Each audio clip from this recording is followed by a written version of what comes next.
को। प्लेन में वापस जाकेरू कनागी को बताता है हम डेस्टिनेशन पर पहुंच चुके हैं। कनागी खिड़की साफ करता है और सामने का नजारा देखकर हैरान रह जाता है।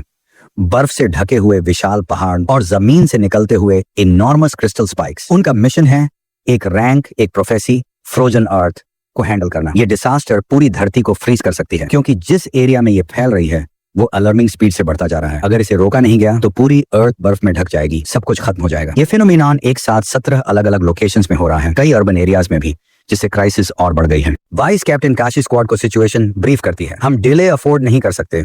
रिपोर्ट्स बता रही हैं कि फ्रीजिंग इफेक्ट हमारी सोच से भी तेजी से फैल रहा है। मिशन लीड करते हुए मकोटो स्क्वाड को ऑर्डर देता है हेलीकॉप्टर की बैक हैचेस से जंप करो, अब आगे जाना सेफ नहीं है। जंप करने से पहले वो याद दिलाता है किसी ह्यूमन लाइफ को नुकसान नहीं पहुंचना चाहिए। फिर सबको मोटिवेट करने के लिए कहता है चलो स्क्वाड की 3 नियम बोलो, और सब एक साथ जोर से शाउट करते हैं। Be swift, maintain pressure, overcome weaknesses. पीछे खड़ा कनागी अपने लास्ट बैटल को याद करता है जहां आखिर में उसे फिर से हिनोकी पर डिपेंड करना पड़ा था। अब वो ठान लेता है कि इस टेम्पोररी मिशन में वो खुद को और मजबूत बनाएगा और स्क्वाड के बाकी मेंबर्स से सीखेगा। हेलीकॉप्टर से कूदते हुए कनागी सोचता है ये मेरी पहली रैंक 1 प्रोफेसी है, मुझे इसे अकेले कंप्लीट करना होगा। सुबह 10:17 पर सब सेफली ग्राउंड पर लैंड करते हैं। हवा इतनी ठंडी है कि अवेकनर होने के बावजूद जकारू को भी सर्दी लग जाती है। ये टेम्परेचर मुझे क्यों इफेक्ट कर रहा है, कशी एक्सप्लेन करती है। कोल्ड हमारी रिपोर्ट से भी ज्यादा डेंजरस है, शायद इसी वजह से। वो स्क्वाड को बताती है एरिया बहुत बड़ा है, बीच में कैंप सेटअप करते हैं। मकोटो कुछ सोचता है पर अपने मन में ही रखता है। कनागी क्यूरियोसिटी से जाकरू से पूछता है फ्रोजन अर्थ प्रोफेसी किसी प्रोफेसी बुक में रिकॉर्डेड है? जकारू नाम में सिर हिलाता है। एंटी प्रोफेसी यूनिट ने अपनी स्पेशल स्किल से प्रिडिक्ट किया है। पहली बार किसी मेंबर ने रैंक 1 प्रोफेसी आइडेंटिफाई की है, इसलिए मकोटो की स्क्वाड को भेजा गया। कनागी का सवाल खत्म होता है पर काशी नोटिस करती है कि कनागी थोड़ा नर्वस है। वो कहती है नर्वस रहना बेटर है केयरलेस होने से, लेकिन इसे बोझ मत बनने देना।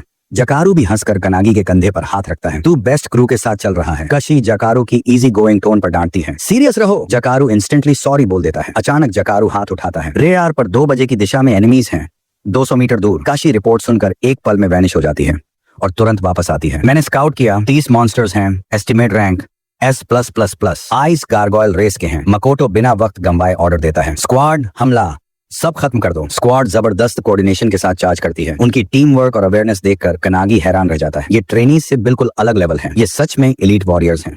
कनागी परमिशन मांगता है। मैं भी फाइट कर सकता हूँ? मकोटो कैजुअली कहता है S++ ही तो है, जा। परमिशन मिलते ही कनागी एक मॉन्स्टर को हेड पर किक करता है, लेकिन शॉकिंगली वो एक्सप्लोड हो जाता है। शार्ड्स चारों तरफ उड़ जाते हैं। काशी एक फ्लैशी मॉन्स्टर के अटैक को स्किलफुली डॉज करते हुए सबको वार्न करती है। कुछ बहुत स्ट्रॉन्ग मॉन्स्टर्स भी मैक्स हैं। कनागी अपनी फायर कटिंग ब्लेड एक्टिवेट करता है और एक मॉन्स्टर को पूरी तरह जलाकर हवा में उड़ा देता है। ये देखकर जकारू स्टन्ड हो जाता है। कनागी ने फ्यूरी सोर्ड स्किल यूज की, कशी इंप्रेस्ड है, और मकोटो सिर्फ कुछ सोर्ड स्विंग से बाकी मॉन्स्टर्स को एफर्टलेसली काट डालता है। वो कनागी की फायरी सोर्ड को नोटिस करता है और समझ जाता है कि पहले जो ब्लू लाइट बीम दिखी थी वो इसी से थी। मॉन्स्टर्स खत्म होने के बाद स्क्वाड माउंटेन्स में कैंप सेट करती है और खाना खाती है। खाते वक्त कशी जकारू से पूछती है रेडार पर और क्या दिखा? जकारू कहता है 10 किलोमीटर के अंदर कोई बॉस लेवल थ्रेट नहीं। काशी चैन की सांस लेती है। फिर आज की रात यहीं रुक सकते हैं, लेकिन फिर सोचती है कनागी और कैप्टन कहाँ हैं? दूसरी तरफ कनागी अपने छोटे कैंप फायर के पास बैठकर स्पेल्स फ्यूज करने की कोशिश कर रहा है जैसे पहले की थी। तभी कैप्टन मकोटो पीछे से अचानक आता है और कनागी को इतनी जोर से डरा देता है कि कनागी ऑलमोस्ट उछल जाता है। मकोटो पास बैठता है और पूछता है पहली बार कैंप कर रहा है, मुश्किल तो नहीं? कनागी खुशी से कहता है मैं ठीक हूँ, लेकिन मकोटो कैजुअली कहता है मुझे तो बस घर जाकर स्मोक करना है। कनागी शॉक्ड रह जाता है। Captain smoking? और ज्यादा शॉक तब लगता है जब मकोटो कहता है मुझे अपनी कैट को स्मोक करना है। कनागी डर के मारे पूछता है कैट मतलब ड्रग्स? मकोटो थोड़ा करीब आकर फोन दिखाता है, उसमें एक कैट की फोटो। कनागी पूछता है नाम क्या है? मकोटो बताता है ओरिबे। कनागी फोटो देखता है, कैट की आंखों में वाइल्ड एक्सप्रेशन है। फिर पूछता है मिस करते हो? मकोटो मना करता है। वो बहुत परेशान करता है, सब स्क्रैच करता है, वॉमिट करता है, प्योर नाइटमेयर है, फिर भी एडमिट करता है लेकिन क्यूट है, जैसे मेरा छोटा भाई सू। कनागी को थोड़ा अजीब लगता है पर वो सुनता रहता है। कैप्टन होपफुल वॉइस में कहता है काश एक दिन सू से भी ऐसे ही बात कर पाऊं। कनागी जो अकेला बच्चा है कहता है तू सू के साथ वैसे बिहेव कर जैसे कैट के साथ करता है। मकोटो हंसता है सही कहा। फिर कनागी को फोन पर कुछ वीडियोस दिखाता है जहां वो अपनी कैट को बेबी की तरह ट्रीट कर रहा है। मकोटो हंसते हुए पूछता है क्या ये नॉर्मल है? फिर सॉफ्ट एक्सप्रेशन के साथ कनागी से कहता है प्रैक्टिस साथ में करेंगे। कनागी मन ही मन नहीं चाहता पर जवाब देने से पहले कशी आ जाती है। आप दोनों कैंप में वापस आइए, सुबह जल्दी निकलना है। मकोटो बिना कंप्लेन के मान जाता है, लेकिन उसी रात मकोटो और स्क्वाड को पता भी नहीं चलता एक मिस्टीरियस फिगर बर्फीली जमीन में साइलेंटली घुस रहा है। वो शख्स जो बीच जाने जैसे कैजुअल कपड़े पहने था बर्फ से ढके उस टेरेन में और गहराई तक चला जाता है। जब उसे रोका जाता है तो वो कहता है कि वो उस जगह की प्रोफेसी को पूरा करने के मिशन पर आया है। हाथ में एक छोटी सी किताब पकड़े हुए वो इसे एक इंपॉर्टेंट मिशन बताता है। वो एक सोलो अवेकनर है जो उसी माउंटेन की तरफ जा रहा है जहां माकोटो और उसकी स्क्वाड भी पहुंचने वाली है। कैंप में जब कार्नेगी सो रहा होता है तो वो अपने सपनों में फाउंडर्स के साथ ट्रेनिंग कर रहा होता है। आज का लेसन है आर्चरी, ताकि उसकी कॉन्सेंट्रेशन और मजबूत हो। वो एक हेवी बो से प्रैक्टिस करता है मार्गेट की गाइडेंस में, जो उसे इंस्ट्रक्ट कर रही है। कार्नेगी को पसीना बहाते देख मार्गेट सॉफ्टली पूछती है, ज्यादा मुश्किल तो नहीं हो रहा? फोकस बनाए रखना। ट्रेनिंग के बीच हिनोकी लाउडली कंप्लेन करता है कि आज स्वॉर्ड ट्रेनिंग क्यों नहीं हो रही, लेकिन मिच तुरंत उसे चुप कराते हुए याद दिलाती है कि कल तो उसी की बारी थी। इतनी नॉइज के बावजूद मार्गेट इंप्रेस्ड होती है कि कार्नेगी डिस्टर्ब नहीं हो रहा और उनकी पहली सेशन के मुकाबले अब वो कंसंट्रेशन में काफी इंप्रूव कर गया है। कार्नेगी एक्सप्लेन करता है कि वो अभी एक अमेजिंग टीम के साथ मिशन पर है और यही बात उसे अपना बेस्ट देने के लिए मोटिवेट कर रही है। टारगेट पर पूरा फोकस जमा कर वो एरो छोड़ता है और बिल्कुल परफेक्ट एक्यूरेसी के साथ बुलसाई पर लगा देता है। मार्गेट उसकी प्रिसीजन देखकर हैरान रह जाती है और कार्नेगी जमीन पर गिरकर एक लंबी सांस लेता है, जैसे रिलीफ महसूस कर रहा हो। मार्गेट उसे याद दिलाती है, इस फीलिंग को मत भूलना, और आज की ट्रेनिंग यहीं खत्म करती है। सेशन खत्म होते ही हिनोकी एक्साइटमेंट में अपनी स्वॉर्ड निकालता है, चल कार्नेगी अब स्वॉर्ड ट्रेनिंग। मगर जैसे ही वो शुरू करने वाले होते हैं कार्नेगी की क्रू उसे जगा देती है, क्योंकि सफर फिर से शुरू करना है। रवाना होने से पहले मकोटो सबको ब्रीफ करता है, आज हम प्रोफेसी से जुड़े बॉस को स्ले करेंगे। आगे बढ़ते हुए रास्ते में उन्हें और मॉन्स्टर्स मिलते हैं। इस बार एक flock of blue birds. Squad उन पर चार्ज करती है। अंदर से फाउंडर्स कमेंट करते हैं कि इतनी स्ट्रॉन्ग टीम के लिए ये मिशन आसान होना चाहिए। मगर मेज नोटिस करती है कि एक ओल्डर फाउंडर कुछ अनईजी है, जैसे उसे कुछ अजीब महसूस हो रहा हो। जोरदार फाइट के बाद क्रू मॉन्स्टर्स को हरा देती है और रास्ता क्लियर हो जाता है। फिर मकोटो जिकेरू को स्काउट करने के लिए भेजता है। जिकेरू रिपोर्ट करता है, हमसे करीब 2000 मीटर दूर एक मेजर बॉस है और वो सीधा हमारी तरफ बढ़ रहा है। फिर वो हॉरिफाइंग खबर देता है, वो सिर्फ 10 सेकंड में यहाँ पहुंच जाएगा। कुछ ही पल में एक विशाल फिगर अननोन गॉड कालामेदास पागलपन भरी एक्सप्रेशन के साथ उनकी तरफ दौड़ पड़ती है। उसकी ऑरा अब तक के किसी भी मॉन्स्टर से बिल्कुल अलग है। मकोटो तुरंत क्रू को ऑर्डर देता है, इंगेज। सब परफेक्ट कोऑर्डिनेशन में बॉस की तरफ बढ़ते हैं। जिकेरू अपनी एबिलिटी से क्रीचर को शैकल करता है, जबकि कशी हर एंगल से उस पर हमला करती है। मगर शॉकिंगली उनकी अटैक्स का कोई असर नहीं होता। बॉस पर एक भी स्क्रैच तक नहीं आता। जैसे ही बॉस काउंटर अटैक करने वाली होती है, वो ऊपर से कुछ महसूस करती है। वो कनागी था, एक पावरफुल सोर्ड स्ट्राइक के साथ ऊपर से कूदता हुआ। उसे अकाने और हिनोकी की सिखाई हुई वर्टिकल स्लैश याद आती है और वो अपनी स्ट्रॉन्गेस्ट अटैक पहले ही यूज करने का डिसाइड करता है। ब्लेजिंग फायर कटिंग ब्लेड से वो बॉस की तरफ एक फायर बीम भेजता है, मगर शॉकिंगली इसका भी कोई असर नहीं होता। बॉस तुरंत काउंटर करती है और अपनी सोर्ड से कनागी को जमीन पर गिरा देती है। जोर की आवाज सुनकर जिकेरू को एक पल के लिए लगता है कि कनागी मर गया, मगर कनागी बच जाता है। उसने एक आइस क्रिस्टल पर गिरकर अपना फॉल कुशन कर लिया। उधर काशी फाइट करते हुए समझ जाती है कि ये बॉस क्यों नंबर 1 पर है। वो मकोटो की तरफ देखती है। अब सिर्फ मकोटो ही उन्हें बचा सकता है। मकोटो अपनी सोर्ड निकालता है और जिक्रू कनागी को शैकल करके फाइट से निकाल लेता है। अगर हम इंटरफेयर करेंगे तो कैप्टन के रास्ते में आएंगे। रिट्रीट करते हुए बॉस मकोटो पर पूरी ताकत से वार करती है। उसके अटैक की शेयर फोर्स से शॉकवेव बनती है। कनागी डर जाता है कि कहीं मकोटो को कुछ ना हो जाए, मगर मकोटो अटैक को इंचेस की दूरी पर रोक लेता है। बॉस फिर से स्विंग करती है। मकोटो फिर से ब्लॉक करता है बिना हिले। फिर वो एक ही बार में पावरफुल स्लैश मारता है और बॉस का एक हाथ काट देता है। ये देखकर हिनोकी एक्साइटेड हो जाता है, मुझे भी ऐसा करना है, मगर कनागी चिंतित होकर मना कर देता है कि हिनोकी उसके शरीर पर कंट्रोल ना ले। बॉस के सामने खड़े होकर मकोटो कामली कहता है, मैं चाहता था मेरी क्रू इस लेवल के बॉस से सीखे, मगर अब मैं इसे खत्म करता हूँ। क्रू तुरंत चारों तरफ बैरियर डिप्लॉय करती है। मकोटो अपनी रेड ड्रैगन स्किल को स्वॉर्ड में चैनल करता है।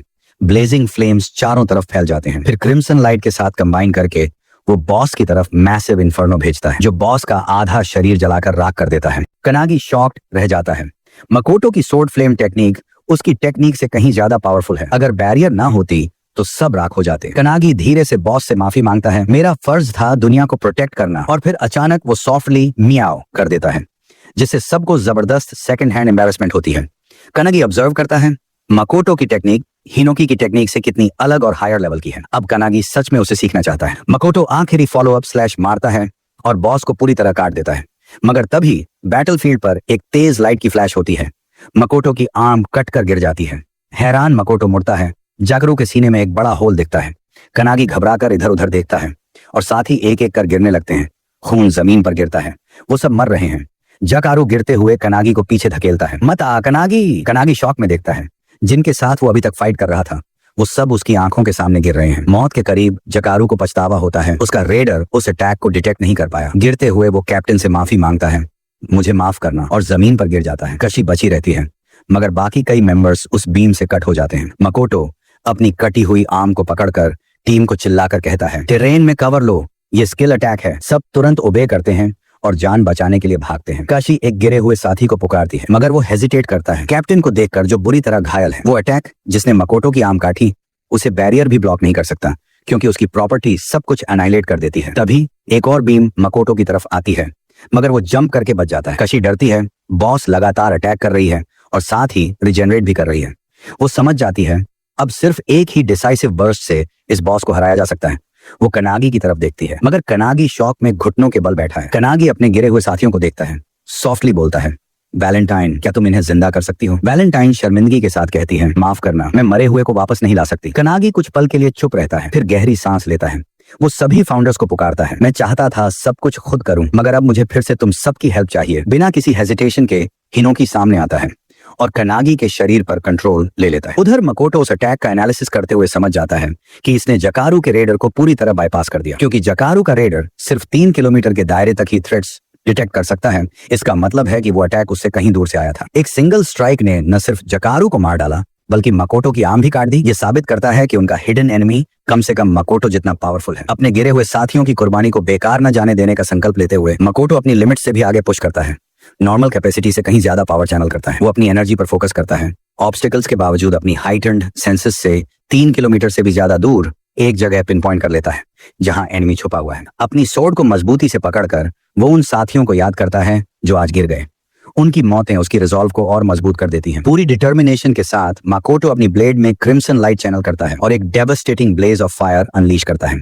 ये स्कॉर्चिंग इन्फर्नो जमीन को चीरता हुआ सब कुछ तबाह करता जाता है और आखिरकार उस एनिमी को रिवील कर देता है जिसने डेडली स्पेल कास्ट किया था। वो वही लड़का था जो वहां अकेला आया था, कैजुअली ड्रेस्ड। वो इम्प्रेस्ड होता है कि मकोटो ने उसके अटैक के बाद भी उसे ढूंढ निकाला, जैसा कि स्ट्रॉन्गेस्ट स्क्वाड के कैप्टन से एक्सपेक्टेड था।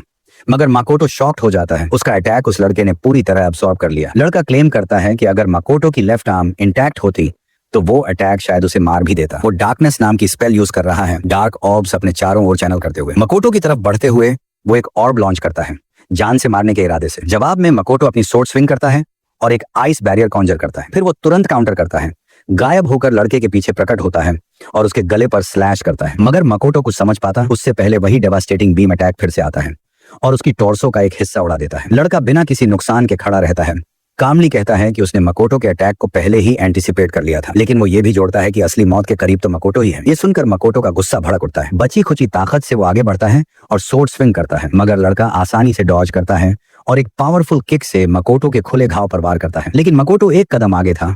उस ओपनिंग का फायदा उठाकर उस सोर्ड की बैक साइड से लड़के को जमीन पर पटक देता है। मकोटो हैरानी से देखता है, ये लड़का बीम अटैक बार बार क्यों नहीं कर रहा? इतनी ज्यादा पावर होने के बावजूद वो इसे लगातार सस्टेन नहीं कर सकता। मकोटो रियलाइज करता है वो लड़का अपनी स्पेल कंटिन्यूअसली यूज नहीं कर सकता। एंड्योरेंस के मामले में दोनों बराबर हैं। लड़का जमीन पर गिरने के बाद फिर से पैरों पर खड़ा हो जाता है, मकोटो की सस्पेशन को कंफर्म करते हुए, लेकिन यह भी बताता है कि उनकी हालत एक जैसी नहीं है। मकोटो एक आर्म खो चुका है, आधा शरीर घायल है, मगर आर्चर मकोटो डिसएडवांटेज को मानता ही नहीं। उसे अपनी स्क्वाड के 3 रूल्स याद आते हैं और वहीं से वो स्ट्रेंथ ड्रॉ करता है। डिटर्मिनेशन से भरा हुआ वो इलेक्ट्रिक फायरी एनर्जी चैनल करता है, अपने जख्मों को जलाकर कॉटराइज करता है ताकि खून बहना बंद हो जाए। जैसे ही वो करता है, वो बैटलफील्ड पर स्क्वाड का 3रा रूल जोर से गूंजते हुए बोलता है, अपनी कमजोरी को पार करो। इन शब्दों के साथ वो स्कारलेट ब्लेज अनलीश करता है। लड़के की नजरें संकरी हो जाती हैं।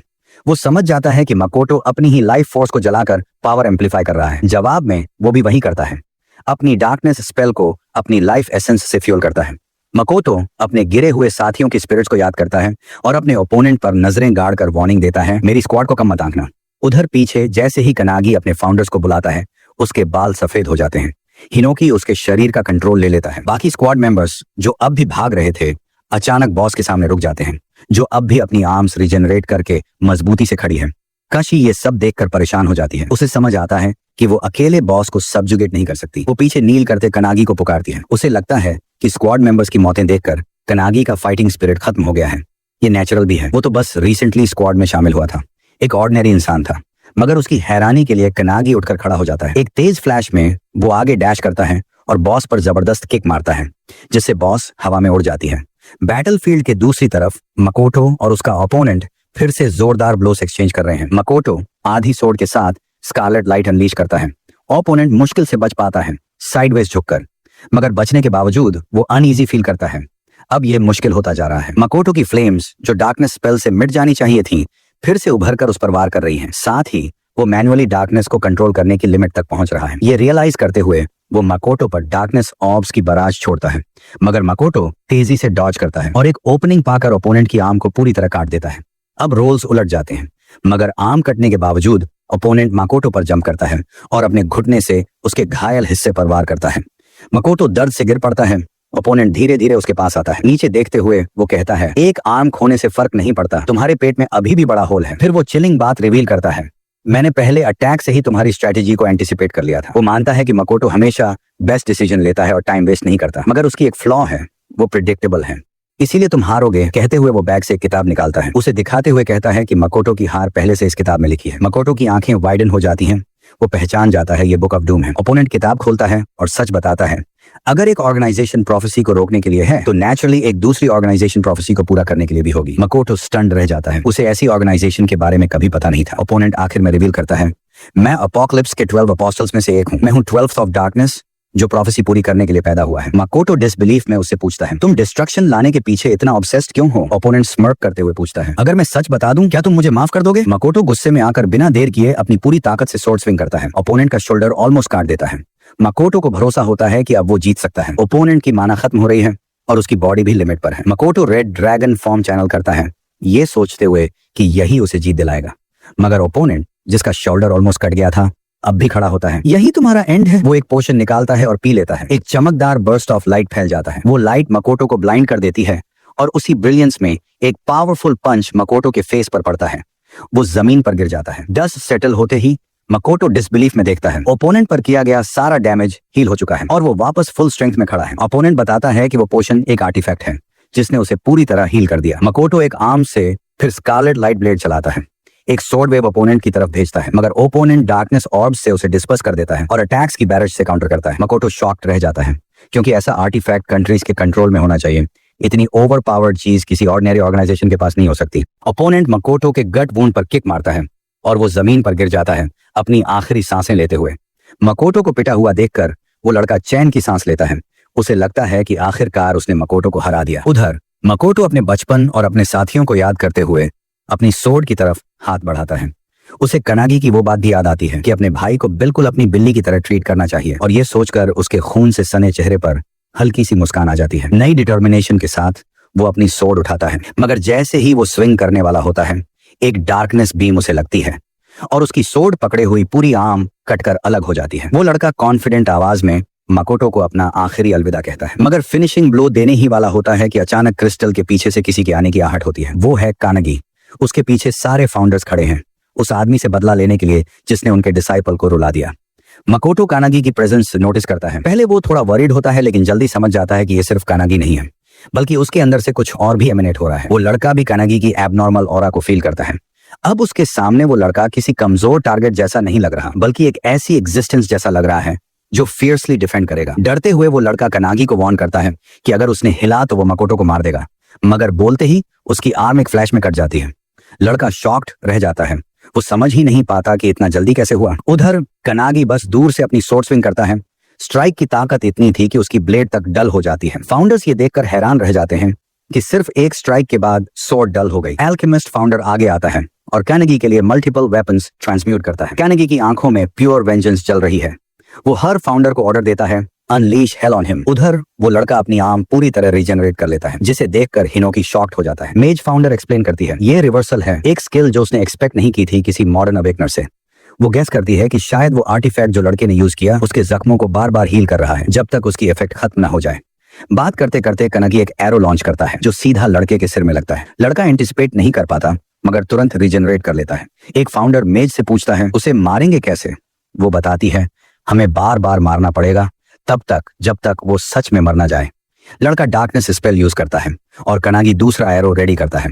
एरो रिलीज होते ही डार्कनेस स्पेल इंटरसेप्ट करने की कोशिश करता है, मगर एरो उसे चीरता हुआ सीधा लड़के के चेस्ट और हेड में लगता है। आर्चर फाउंडर लड़के का मजाक उड़ाते हुए कहता है, तू सच में सोचता था मेरी एरोज को रोक पाएगा? लड़का रिजनरेट कर लेता है और डार्कनेस ऑर्ब से अटैक करता है। कानागी फाउंडर्स की इवेसिव पावर्स यूज करके अटैक डॉज करता है और लड़के की तरफ फ्लैश करता है, उसके फेस पर किक मारता है, फिर उसका हाथ पकड़कर उसके फेस पर जोरदार पाम स्ट्राइक करता है। फाउंडर्स में से एक नोटिस करता है कि लड़का एनाइलेशन बीम अटैक तब नहीं कर सकता जब उसकी विजन उसकी ही ऑर्ब से ब्लॉक हो जाए, और ये उनके फेवर में काम करता है। कनागी लड़के के पेट में जबरदस्त पंच मारता है जिससे वो जमीन पर गिर जाता है। फाउंडर्स सोचते हैं पता नहीं हमें कितनी बार इसे मारते और रिजेनरेट होते देखना पड़ेगा। कनागी मकोटो के पास जाता है जो बुरी तरह घायल है। मकोटो धीरे से पूछता है क्या तू सच में कनागी है? कनागी मना करता है, एक्सप्लेन करता है कि फाउंडर्स उसके बॉडी को हीरोइक स्पिरिट्स की तरह यूज कर रहे हैं। वैलेंटाइन की हीलिंग पावर प्रिजर्वेशन से कनागी मकोटो की आर्म्स हील करना शुरू करता है। हील करते हुए कनागी बताता है जल्दी करना पड़ेगा। कनागी को जाते हुए देख मकोटो समझ जाता है कि अब फाउंडर्स उसके कंट्रोल में हैं। थोड़ी दूरी पर लड़का फिर से उठता है, शॉक्ड कि उसकी स्पेल्स इतनी आसानी से डॉज और काउंटर हो रही हैं। सोचने का मौका भी न देते हुए कनागी उस पर स्पीयर से वार करता है, सीधा उसके हार्ट को चीर देता है। लड़के पर रिलेंटलेस अटैक्स होते रहते हैं, वो बार बार मरता और रिजेनरेट होता है। एक फाउंडर मेज से पूछता है अगर स्पेयर उसके दिल में रहे तो क्या वो रिजेनरेट नहीं कर पाएगा? मगर स्पेयर उसके बॉडी से पास हो जाता है और वो फिर से रिजेनरेट करना शुरू कर देता है। जैसे ही लड़का रिकवर करता है कनागी ऊपर से पावरफुल किक मारता है, वो फिर से जमीन पर गिर पड़ता है। कनागी सोचता है अगर उसकी पूरी बॉडी डिस्ट्रॉय कर दें तो कौन सा बॉडी पार्ट सबसे पहले रिजेनरेट होगा। लड़का हाथ से रिजेनरेट करना शुरू करता है मगर पूरी बॉडी बनने तक वो थक जाता है और उसकी सांसें फूल जाती हैं। वो पूरी तरह से तबाह हो चुका है, फिर भी रिफ्यूज करता है कि कोई लड़का उसे रोक दे। वो मकोटो को मारकर भाग जाने की सोचता है मगर जैसे ही मकोटो की तरफ दौड़ता है कनागी पहले से वहां बैठा हुआ मिलता है। मकोटो की रक्षा करते हुए एक मैनिएकल स्माइल के साथ कनागी कहता है टू लेट। हिनोकी कनागी के बॉडी का कंट्रोल लेता है और अपनी सोर्ड स्टाइल से लड़के के बॉडी के टुकड़े टुकड़े कर देता है।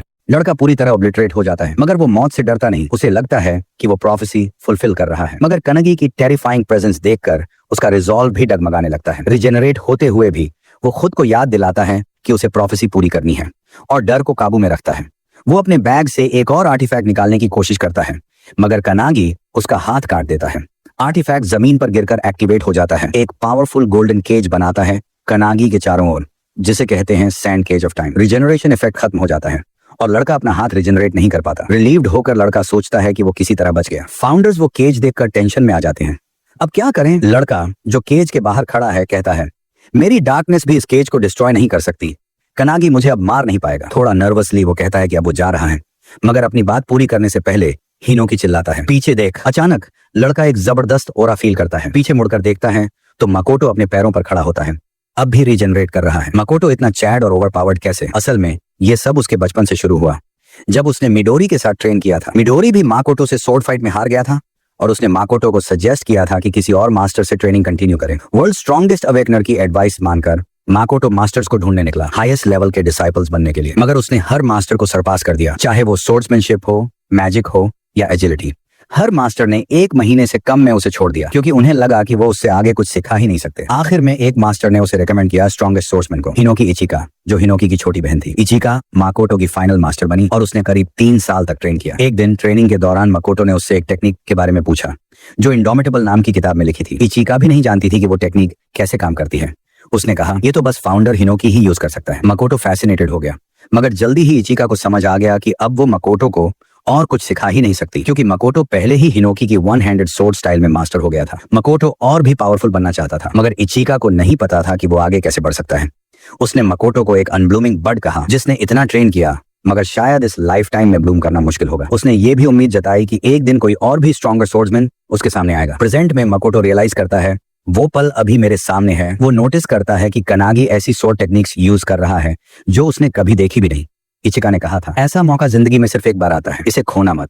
ग्रेटफुल होकर मकोटो दिल से इचिका को थैंक्स कहता है और अपने कटे हुए हाथों को जोड़ने की कोशिश करता है। फाउंडर्स ये देखकर कंफ्यूज हो जाते हैं वो क्या करने की कोशिश कर रहा है। कनागी भी थोड़ी टेंशन में आ जाता है क्योंकि उसका कैप्टन एनिमी के सामने खड़ा है। मकोटो की बॉडी से भी कनागी जैसी ऑरा निकलने लगती है। उधर एंटी प्रोफेसी फैक्शन के ट्रेनिंग ग्राउंड में मिडोरी जो सू के साथ ट्रेन कर रहा था अचानक एक पावरफुल ऑरा फील करता है।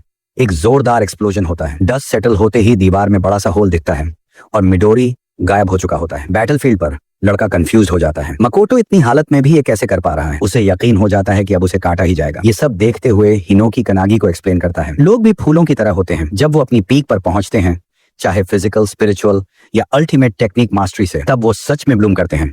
माकोटो के लिए यही वो पल है जब वो अपनी ट्रू पोटेंशियल पर पहुंच रहा है। हिनोकी कनागी के पीछे खड़े होकर उसे सलाह देते हैं कि जो भी वो देख रहा है उसे अपने दिल और दिमाग में गहराई से उतार ले। कनागी को समझ आता है कि हिनोकी असल में क्या कह रहे हैं। एक खिलते हुए फूल की तरह मकोटो अपने हाथ ऐसे उठाता है जैसे वो तलवार पकड़े हो और मजबूत हौसले के साथ वो हिनोकी की वन हैंडेड सोर्ड स्टाइल की वो खोई हुई टेक्निक इंडोमिटेबल इस्तेमाल करता है, जिसके बारे में उसने सिर्फ किताब में पढ़ा था। भले ही उस बंदे की डार्कनेस डिफेंस पूरी तरह से एक्टिव हो जाती है, उसका शरीर बीच से कट जाता है, बिना मकोटो के असली तलवार को हाथ में पकड़े भी। वो बंदा सोचता है, क्या यही वो जगह और वक्त है जहां उसकी मौत लिखी थी? जैसे ही उसका शरीर दो टुकड़ों में बंटकर गिरता है, हिनोकी मकोटो की तारीफ करते हैं कि उसने सिर्फ अपने मन की तलवार को सच में जिंदा कर दिखाया। मकोटो थोड़े शॉक्ड और कंफ्यूज खड़ा है, पर उसे लगता है कि वो आखिरकार वो तलवारबाज बन पाया, बनने का जिसने हमेशा सपना देखा था।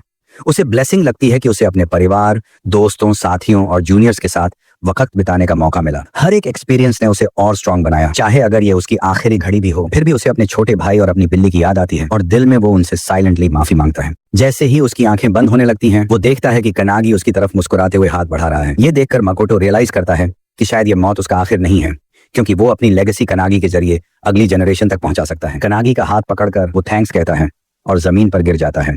जैसे ही उस बंदे की हार के बाद केज वैनिश हो जाता है, कनागी अपने कैप्टन की तरफ भागता है और दिल में उस क्रेस्ट ऑफ नथिंगनेस से एक गहरा कनेक्शन महसूस करता है। बाकी सारे साथी लाइफलेस जमीन पर पड़े हैं और जैसे ही मकोटो भी उन्हें ज्वाइन करने वाला होता है, मिडोरी उड़कर वहां पहुंचता है। वो मकोटो को गिरने से पहले ही पकड़ लेता है। मकोटो डार्कनेस यूजर पी के साथ बैटल के बाद सिर्फ 23 की उम्र में मिडोरी की बाहों में दम तोड़ देता है। F in the chat. Makoto की बॉडी को हाथों में लिए मिडोरी डिसबिलीफ और दुख में डूबा है। उसे यकीन नहीं हो रहा कि ये सच हो गया। उसे वो पल याद आता है जब ट्रेनिंग के दौरान उसने मकोटो से पूछा था कि वो स्क्वाड का कैप्टन क्यों बना। मिडोरी के हिसाब से एंटी प्रोफेसी यूनिट में मकोटो उससे बस थोड़ा कम स्ट्रांग था और अगर मकोटो पूरा दम लगाता तो कोई उसका मुकाबला नहीं कर पाता। मिडोरी ने उससे पूछा था, इतनी ताकत के साथ क्या तुम्हें नहीं लगता कि तुम्हें अकेले लड़ना चाहिए? ये सुनकर मकोटो थोड़ी देर के लिए चुप रह गया। फिर उसने पूछा, क्या तुम्हें लगता है कि मैं टीम वर्क के लायक नहीं हूँ? लेकिन सच ये था कि उसकी टीम ही उसके लिए सब कुछ थी। वो नहीं जानता था कि मिडोरी को कैसे बताए। तभी उसके साथी सिक्योरिटी कैमरा से उसे कॉल करते हैं। जैकरो एक्साइटमेंट में था क्योंकि उनके कॉमरेड कुजुशिरो ने वो लेवल 2 असाइनमेंट पास कर लिया था, जिस पर वो बहुत वक्त से काम कर रहा था। कुजुशिरो भी बहुत खुश था, कह रहा था कि सबसे पहले कैप्टन को बताना है। जाकेरो ने कहा, चलो सब बाहर लंच पर चलते हैं। ये देखकर मिडोरी थोड़ी देर को चुप हो गया और फिर मकोटो ने कहा कि उसे अपने साथियों से बहुत प्यार है और अगर वो कभी बैटल में गिर भी जाए तो भी वो खुश रहेगा क्योंकि उसके साथी उसके साथ होंगे। वापस प्रेजेंट में मिडोरी अपने दोस्त की बॉडी को पकड़कर कहता है, तुम्हारी आखिरी ख्वाहिश अपने साथियों के लिए लड़ने की पूरी हो गई। भले ही ज्यादातर साथी अब नहीं रहे, पर 2 अभी भी जिंदा हैं। आंखों में आंसू ले मिडोरी उसकी आंखें बंद करता है और कहता है कि एक लीडर की तरह मकोटो ने अपना फर्ज पूरा कर दिखाया। ये वो काम था जो मिडोरी खुद नहीं कर पाता, लेकिन मकोटो ने किया और रिस्पेक्ट के साथ किया। दूसरी तरफ कनागी जमीन पर घुटनों के बल बैठा है और उसके पीछे सारे फाउंडर्स खड़े हैं। अंधेरा उसकी चेतना को धीरे धीरे घेरने लगता है। मेज बताता है कि शायद कनागी ने स्टेशन की तबाही और अपनी कमजोरी का सारा ब्लेम अपने ऊपर ले लिया है, इसलिए ऐसा हो रहा है। सारे फाउंडर्स भी ये दर्द महसूस कर चुके हैं, अपने दोस्तों, साथियों और फैमिली को खोने का दर्द। उनके दिल भी टूट चुके थे और कई बार हिनोकी की तरह वो उस दर्द से कभी उबर नहीं पाए। हिनोकी कनागी के पास जाता है और उसे पुकारता है, लेकिन कनागी टूटे हुए दिल से कहता है, अब मुझसे और नहीं होगा, मुझे लड़ना नहीं है। उसे लगता है कि अगर शुरू से ही फाउंडर्स को लड़ने दिया होता तो शायद कोई नहीं मरता। उसे अब समझ आता है कि दूसरों के लिए स्ट्रांग बनने की कोशिश में वो बस फाउंडर्स का एक वेसल बनकर रह गया। हिनोकी कुछ कहने की कोशिश करता है, पर कनागी अपने ही ख्यालों में डूबा हुआ है। उसे वो हाथ याद आता है जो मकोटो ने उससे मिलाया था और वो हाथ उसके दिल में आग की तरह जलता है। कनागी जानता है कि मकोटो ने उसे अपनी लेगेसी आगे बढ़ाने की जिम्मेदारी दी है। फाउंडर्स की आंखों में भी आंसू आ जाते हैं, लेकिन फिर कनागी कुछ ऐसा कहता है जो सबको हैरान कर देता है। वो कहता है कि अब वो सिर्फ फाउंडर्स को सरपास नहीं करना चाहता, बल्कि हर एक पल के साथ उनसे आगे निकलना चाहता है। अचानक एक तेज रोशनी की किरण कनागी पर पड़ती है और वो पूरे डिटर्मिनेशन से कहता है, अब से मैं किसी को मरने नहीं दूंगा। ब्रो, अब मेंटली 1000 लेवल्स अप हो गया है। 1 महीने बाद नगानो प्रीफेक्चर मिटेके माउंटेन पर सो कनागी के साथ hand to hand combat practice कर रहा है। सो बार बार पंच मारता है। कनागी हर पंच को आसानी से डॉज करता है। फिर कनागी एक पेनिट्रेशन अटैक से काउंटर करता है। सो उसे ब्लॉक करता है, लेकिन उस ब्लॉक से पीछे एक शॉकवेव बन जाती है। कनागी थोड़ी देर के लिए सरप्राइज होता है कि सू ने इतनी आसानी से उसकी स्पेल की ताकत रिडायरेक्ट कर दी। सू फिर काउंटर करता है, पर कनागी रेडी था और आइकिडो मूव से सू को घुमा देता है। सू हवा में किक करता है, कनागी उसे ब्लॉक करता है और फिर जोरदार किक से जवाब देता है। बस लैंडिंग होने ही वाली थी कि एक तेज आवाज दोनों को रोक देती है। वो इचिका की आवाज थी। सब ऐसे हुआ। स्क्वाड की एनाहिलेशन ने एंटी प्रोफेसी यूनिट पर गहरा असर छोड़ा। फ्यूनरल के दौरान सब दुख में थे, पर सू अपने भाई की तस्वीर के सामने जड़ सा खड़ा रहा। बाद में कनागी ने देखा कि सू मकोटो के रूम से कुछ किताबें और एक बिल्ली लेकर बाहर आ रहा था। कनागी ने उस बिल्ली को पहचान लिया, वही ओराइबे जिसके बारे में मकोटो हमेशा बात करता था। सू हैरान था कि कनागी को उसके भाई की बिल्ली के बारे में कैसे पता चला, जबकि उसे खुद नहीं पता था। मकोटो के कमरे में जाने से पहले सुवो को उस क्यूट कैट, उन किताबों, उन कपड़ों, उस खाने, यहाँ तक कि अपने भाई की सोच तक के बारे में कुछ भी नहीं पता था। ये सब उसने तभी जाना जब उसने मकोटो का सामान देखा। कनागी ने नोटिस किया कि सुवो के पास डायरीज का ढेर था जो वो ले जा रहा था। ये डायरीज मकोटो ने इसलिए छोड़ी थी ताकि अगर उसे कुछ हो जाए तो उसका भाई पढ़ सके। मकोटो की रोज की ट्रेनिंग और मिशंस सब उसमें लिखा था, पर सुवो को उसमें कुछ और भी मिला। हर सेंटेंस में मकोटो ने अपनी डायरीज में बस सुवो की फिक्र ही लिखी थी। उसने लिखा था कि सुवो कैसा है, मौसम कितना ठंडा है, और यहाँ तक कि सुवो की अचीवमेंट्स और लाइफ इवेंट्स तक का जिक्र किया। ये सब अकेले अपने रूम में पढ़ते हुए सुवो फूट फूट कर रो पड़ा। वो जमीन पर सिकुड़ कर बैठ गया क्योंकि उसे एहसास हुआ कि उसके भाई ने जो भी लिखा वो सिर्फ उसी के लिए लिखा था। कमेंट में टीयर इमोजी अगर तुम भी रो रहे हो। सुवो ने ये सब कनागी को बताया तो कनागी ने भी शेयर किया कि मकोटो हमेशा उससे सुवो और उसकी कैट ओरिबे के बारे में बात करता था। ये सुनकर सुवो की आंखें फिर भर आईं और उसने कहा कि अब से वो इतना स्ट्रांग बनना चाहता है ताकि उसका भाई ऊपर से कभी उसे लेकर परेशान न हो। ये कहते हुए दोनों हिनोकी इचिका के पास गए ट्रेनिंग के लिए। शुरू में इचिका थोड़ी कॉशियस थी, लेकिन जैसे ही उन्हें पता चला कि सुवो मकोटो का भाई है और मकोटो बैटल में गिर गया है, वो शॉक्ड रह गई। फिर भी उसने अपने इमोशंस कंट्रोल में रखे। दोनों सुवो और कनागी ने एक साथ रिक्वेस्ट की कि वो उन्हें और स्ट्रांग बनाए। वापस प्रेजेंट में इचिका हैरान है कि दोनों कितने इंप्रूव कर चुके हैं, खासकर सुवो जिसने बहुत तेजी से प्रोग्रेस किया है। कनागी उससे पूछता है, और मेरा प्रोग्रेस? इस पर इचिका एक अन्याय से आहत सांस लेकर कहती है, अब मुझे तुम्हें क्या सिखाना, सब कुछ तो ऑलरेडी आता है तुम्हें। फिर हंसकर बोलती है, अब तो मुझे तुमसे सीखना चाहिए। फिर वो एक स्टिक दोनों की तरफ किक करती है और एक मैनिक ग्रिन के साथ कहती है, मैं हूं तलवार, आओ मुझ पर वार करो। ये सुनते ही दोनों उस पर चार्ज करते हैं। सुवो सामने से अटैक करता है और कनागी ऊपर से वार करता है। लड़ते हुए कनागी के दिल में एक ही बात गूंजती है, उसे और स्ट्रांग बनना है और वो एक दिन दुनिया का सबसे पावरफुल अवेकनर बनेगा। इसी दौरान इंग्लैंड लंदन की रात की सड़कों पर हैट और कोट पहना एक आदमी अकेले चल रहा है। जैसे ही वो कॉर्नर पर मुड़ता है, कोई उसे पहचान लेता है। वो है 12 अपोस्टल्स ऑफ द अपोकैलिप्स में से एक क्वार्टर भी सामने से आते आदमी को पहचान लेता है। वो है मिडोरी। मिडोरी सीधे बोलता है, अपनी बेस और कॉमरेड्स का लोकेशन बता दे वरना मारे जाएगा। ये सुनते ही क्वार्टर तुरंत अपना वेपन समन करता है, एक अजीब हार्ट शेप्ड पाइक, और मिडोरी को लड़ने के लिए चैलेंज करता है। अचानक एलिवे से खून की तेज बौछार निकलती है और मिडोरी बिना एक खरोंच के बाहर आ जाता है। बाहर एंटी प्रोफेसी ग्रुप के दूसरे मेंबर्स उसका इंतजार कर रहे होते हैं। मिडोरी उन्हें एक बुक देता है और कहता है, अब सिर्फ 7 बचे हैं। अब उनके पास 5 बुक्स हो गई हैं, यानी वो अपोकलिप्स के 12 अपोस्टल्स में से 5 को खत्म कर चुके हैं और मिडोरी अगले टारगेट की तरफ बढ़ रहा है। एंटी प्रोफेसी यूनिट की top secret facility Hunt of everlasting secrets में मिडोरी की लाई हुई बुक को एक बूढ़ी औरत के पास लाया जाता है। उसका नाम है ईओ, एंटी प्रोफेसी यूनिट की सुपरिंटेंडेंट। बुक लाने वाला आदमी कंफर्म करता है कि ये मिडोरी से मिली है और बताता है कि ये प्रोफेसी बुक्स अपोकलिप्स के 12 अपोस्टल्स की हैं। इस आदमी का नाम है जेंगन, जो सुपरिंटेंडेंट का असिस्टेंट है। वहां एक और असिस्टेंट भी खड़ी है, शिकी नाम की लेडी। शिकी कहती है कि हो सकता है ये बुक्स असल में किसी एक बड़ी किताब के हिस्से हों जिसे टुकड़ों में बांट दिया गया है। ईओ बुक खोलते हुए कहती है, असल प्रॉब्लम अपोस्टल्स को एलिमिनेट करना और बुक्स लाना नहीं है। असली प्रॉब्लम यह है कि मिडोरी सब कुछ अकेले कर रहा है। शायद मकोटो की मौत का उस पर गहरा असर पड़ा है। शिकी सॉफ्टली पूछती है, अब हमें क्या करना चाहिए?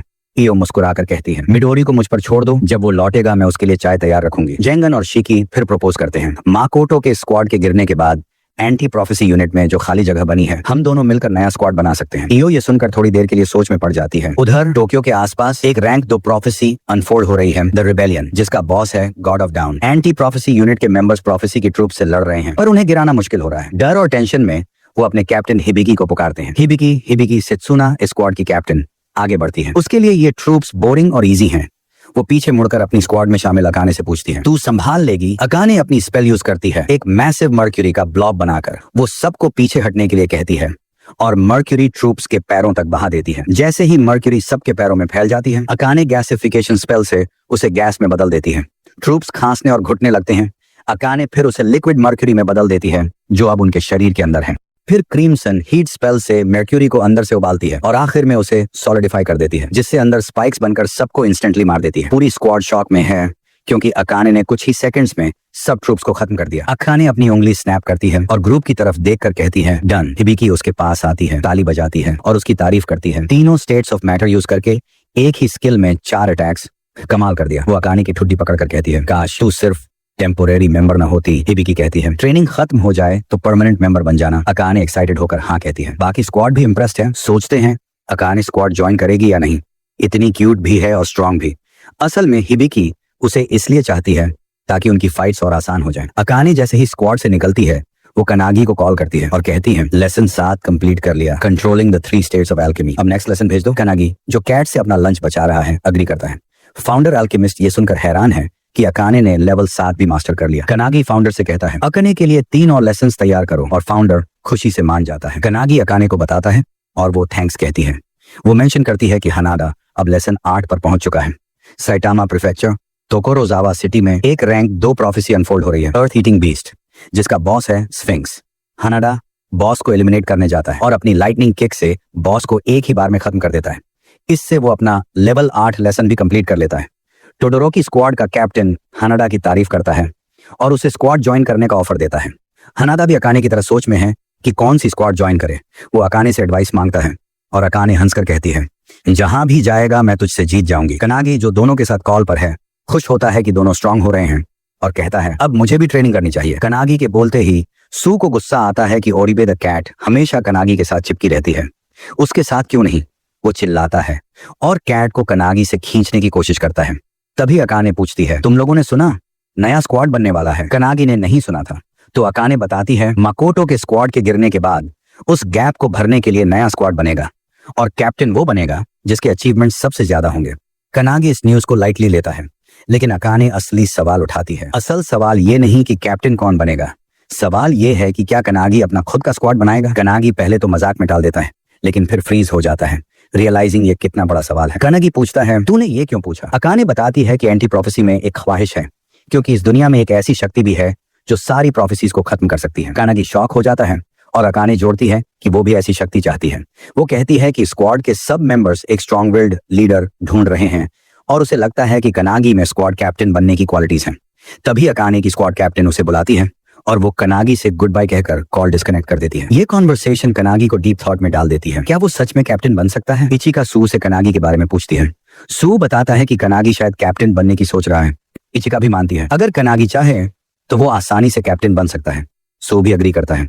सोच में डूबा कनागी फाउंडर से आंसर मांगता है, पर वो भी अनसर्टन है कि क्या एडवाइस करें, क्योंकि उन्होंने अपनी जिंदगी बस एक मास्टर को फॉलो करने में लगाई, लीडरशिप का एक्सपीरियंस नहीं है। मेज फाउंडर रियलाइजेस करता है और कहता है हम बेकार टीचर्स हैं जो कनागी को इस सिचुएशन में गाइड नहीं कर पाए। हिनो की मिलिट्री स्ट्रेटेजी के फाउंडर रियोन की तरफ मुड़ता है और उससे पूछता है तेरा क्या मानना है। रियोन फिर भी इंटरवीन करने से मना कर देता है, कहता है अभी सही टाइम नहीं है, क्योंकि कनागी को गाइड करने के लिए पहले से ही कोई क्वालिफाइड इंसान मौजूद है।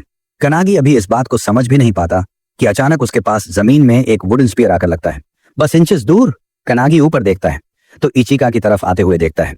वो उसे कहती है इतना ओवरथिंक मत कर, अपना ट्रेनिंग कंटिन्यू कर। एक पागल सी मुस्कान के साथ इचिका उसे चैलेंज देती है, चल अपनी फ्लैश स्टेप टेक्निक मेरे खिलाफ यूज करके दिखा। कनागी रेडी हो जाता है। वो चट्टान से कूदता है और फ्लैश स्टेप को रिपल स्टेप के साथ कंबाइन करके सॉफ्टली जमीन पर लैंड करता है। इचिका अमेज होकर देखती है, सोचती है आखिर कनागी की असली आइडेंटिटी क्या है। उसके लिए यह मानना मुश्किल है कि कोई नॉर्मल अवेकनर सिर्फ 6 महीनों में इतना स्किल हासिल कर ले। कनागी को याद आता है हिनोकी की वो रिगरस ट्रेनिंग जिसमें वो काउंटलेस बार फेल हुआ था फ्लैश स्टेप सीखते वक्त, और हल्की सी हंसी उसके चेहरे पर आ जाती है। लेकिन तभी वो फील करता है कि एक जबरदस्त एनर्जी ऑरा उसकी तरफ बढ़ रहा है। वो देखता है कि इचिका अपनी वुडन स्टाफ में एनर्जी भरकर उस पर चार्ज कर रही है। कनागी तुरंत डॉज कर लेता है। स्टाफ पीछे की चट्टान पर इतनी जोर से लगती है कि वो क्लीनली 2 टुकड़ों में टूट जाती है। सो ये देखकर स्टंड रह जाता है। इचिका फिर भी नहीं रुकती। वो कहती है मुझे फर्क नहीं पड़ता तू फोकस कर रहा है या नहीं, मैं तुझे मजबूर करूंगी। कनागी थोड़ा नर्वस फील करता है, लेकिन पूरी तरह अटेंटिव होकर स्टैंड पकड़ लेता है। उसके अंदर हिनोकी समझ जाता है कि रियोन दरअसल इचिका की ही बात कर रहा था, जो कनागी को गाइड करने के लिए क्वालिफाइड है। मेज फाउंडर भी मानता है कि इचिका मॉडर्न अवेकनर्स में अनयूजुअली स्ट्रांग है, जैसा कि हिनोकी के डिसेंडेंट से एक्सपेक्टेड था। लेकिन हिनोकी डिनाई करता है कि उसके बच्चे हैं, कहता है शायद उसका भाई होगा। वो इचिका की स्ट्रेंथ को एक्नॉलेज करता है, सोचता है अगर इसने मकोटो जैसे पावरफुल इंसान को ट्रेन किया है तो शायद ये लिविंग सक्सेसर हो। मगर तभी उसकी नजर इचिका की एक नई टेक्निक पर जाती है, स्काईफॉल, जिसे उसने पहले कभी नहीं देखा था। ये टेक्निक कनागी की तरफ एक इलेक्ट्रिक जैप छोड़ती है, जिसे कनागी मुश्किल से डॉज कर पाता है। कनागी समझ जाता है कि इचिका अब सीरियसली पूरी ताकत से लड़ रही है। इचिका आगे बढ़कर अपनी परगेटरी सोर्ड टेक्निक यूज करती है और जबरदस्त स्ट्राइक करती है। हिनोकी एक्साइटमेंट से देखता है, सोचता है कि इचिका ने पास्ट मास्टर्स के नॉलेज को रिफाइन करके ये नई टेक्निक बनाई है। कनागी बेयरली उस अटैक को डॉज कर पाता है। इचिका इंप्रेस्ड होकर कहती है ये टेक्निक तूने पहली बार देखी, फिर भी डॉज कर ली। वो कनागी के 1 हैंडेड सोर्ड स्टाइल की तारीफ करती है, कहती है ये फाउंडर की टेक्निक जैसी लगती है। कनागी ये सुनकर शॉक्ड रह जाता है। इचिका आगे कहती है शायद तू इसी बात से परेशान है कि क्या तू कभी मकोटो जितना स्ट्रांग हो पाएगा। कनागी स्टंड रह जाता है, क्योंकि सच में यही उसके मन में था। सू भी ये सुनकर सरप्राइज हो जाता है। कनागी की सोड पर पकड़ टाइट हो जाती है।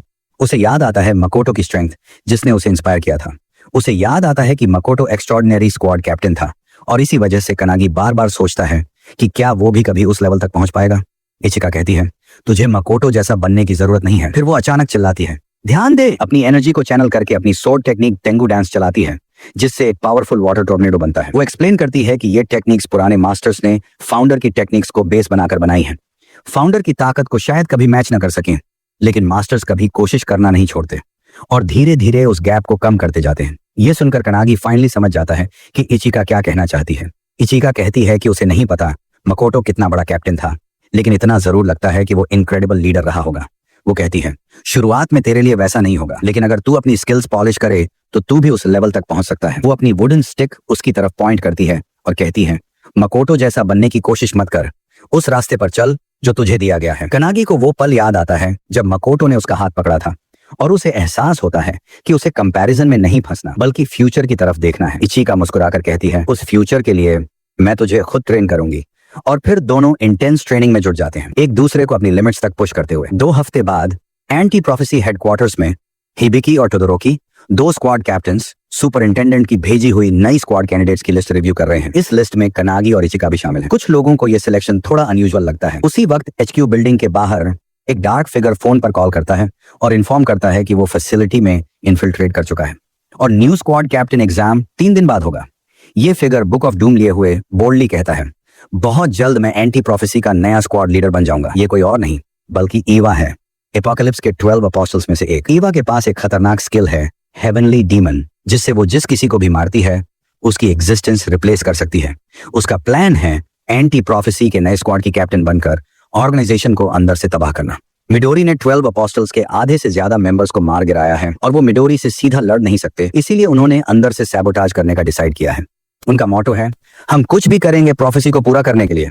3 दिन बाद grand training field anti prophecy नए स्क्वाड के कैप्टन की सिलेक्शन के लिए एग्जाम शुरू होता है। इंस्ट्रक्टर अनाउंस करता है 4 टेस्ट होंगे और सिर्फ 4 लोग फाइनल स्टेज में पहुंचेंगे। पॉइंट सिस्टम में मिस्टर्न फर्स्ट प्लेस को 3 पॉइंट्स, सेकंड को 2 पॉइंट्स और थर्ड को 1 पॉइंट मिलेगा। आखिर में हाईएस्ट स्कोर वाला कैंडिडेट नए स्क्वाड का कैप्टन बनेगा। सुपरिंटेंडेंट सब देख रहा है और इंस्ट्रक्टर सभी पार्टिसिपेंट्स को बेस्ट एफर्ट देने के लिए कहता है। सभी एक साथ जोर से चिल्लाते हैं। हाँ, कनागी फील करता है सबकी नजरों का दबाव। वहां 8 कैंडिडेट्स हैं, यागुरामा स्क्वाड का कोकी, योरोजुया का अकीहिना, यशीमा का सोनोबे, ककाबे का हिसागी, साराजाकी का साकाजाकी, तोदोरोकी स्क्वाड का शिकामी, हिबिकी स्क्वाड का जिरू और स्पेशल रिकमेंडेशन कनागी। मगर सबसे बड़ा खतरा यह है कि इन्हीं में से एक असल में ईवा है।